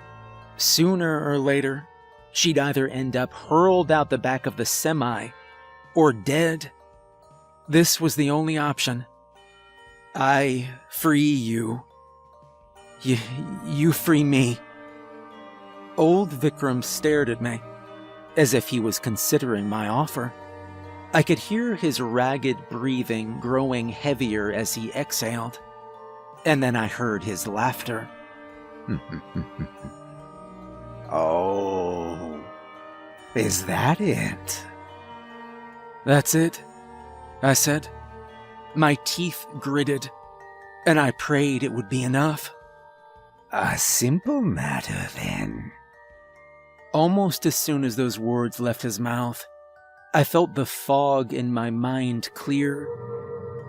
My muscles seemed to relax, and I felt my legs give out beneath me.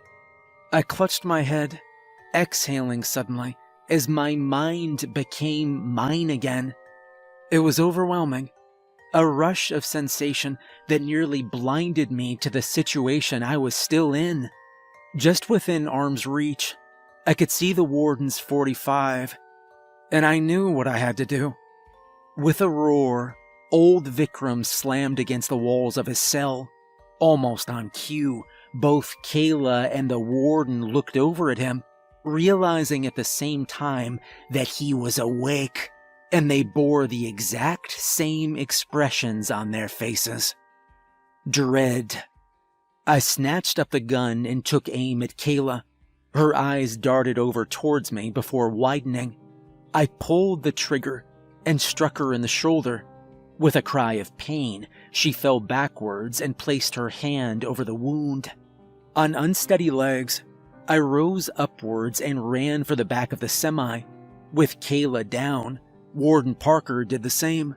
We threw ourselves out, landing hard on the ground beneath us as the semi sped away, with Kayla still in the back and old Vikram tearing himself free from his captivity.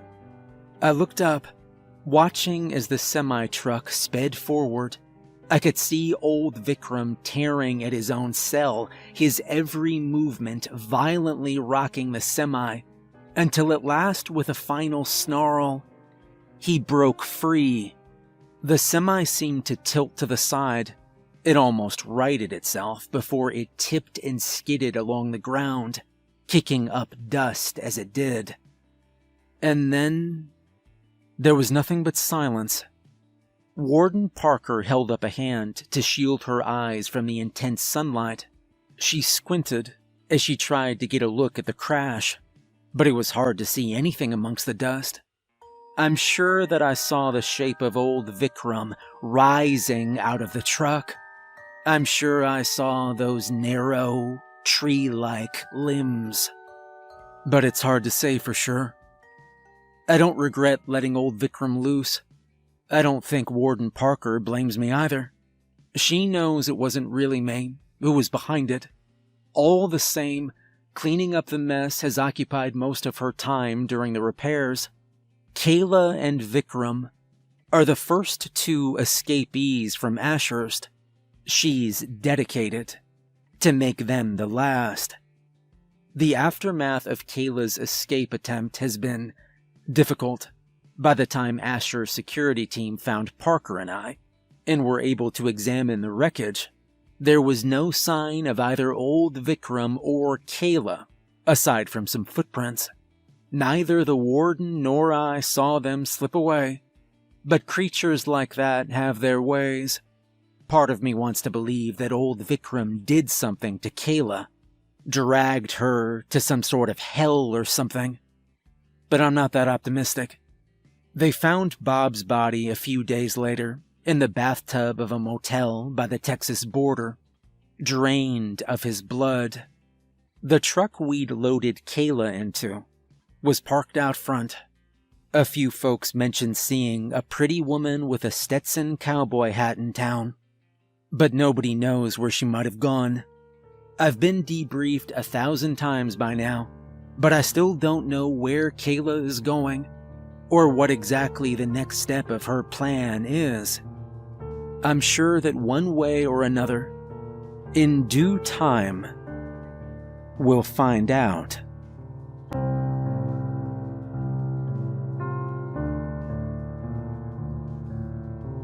Hey everyone, remember to like and subscribe if you enjoyed the video. If you'd like to support me more, there's a link to my Patreon in the description.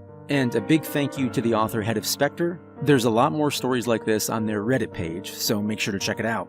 And remember, if you ever get a job at Ashurst Prison, don't look a siren in the eyes. Have a good night.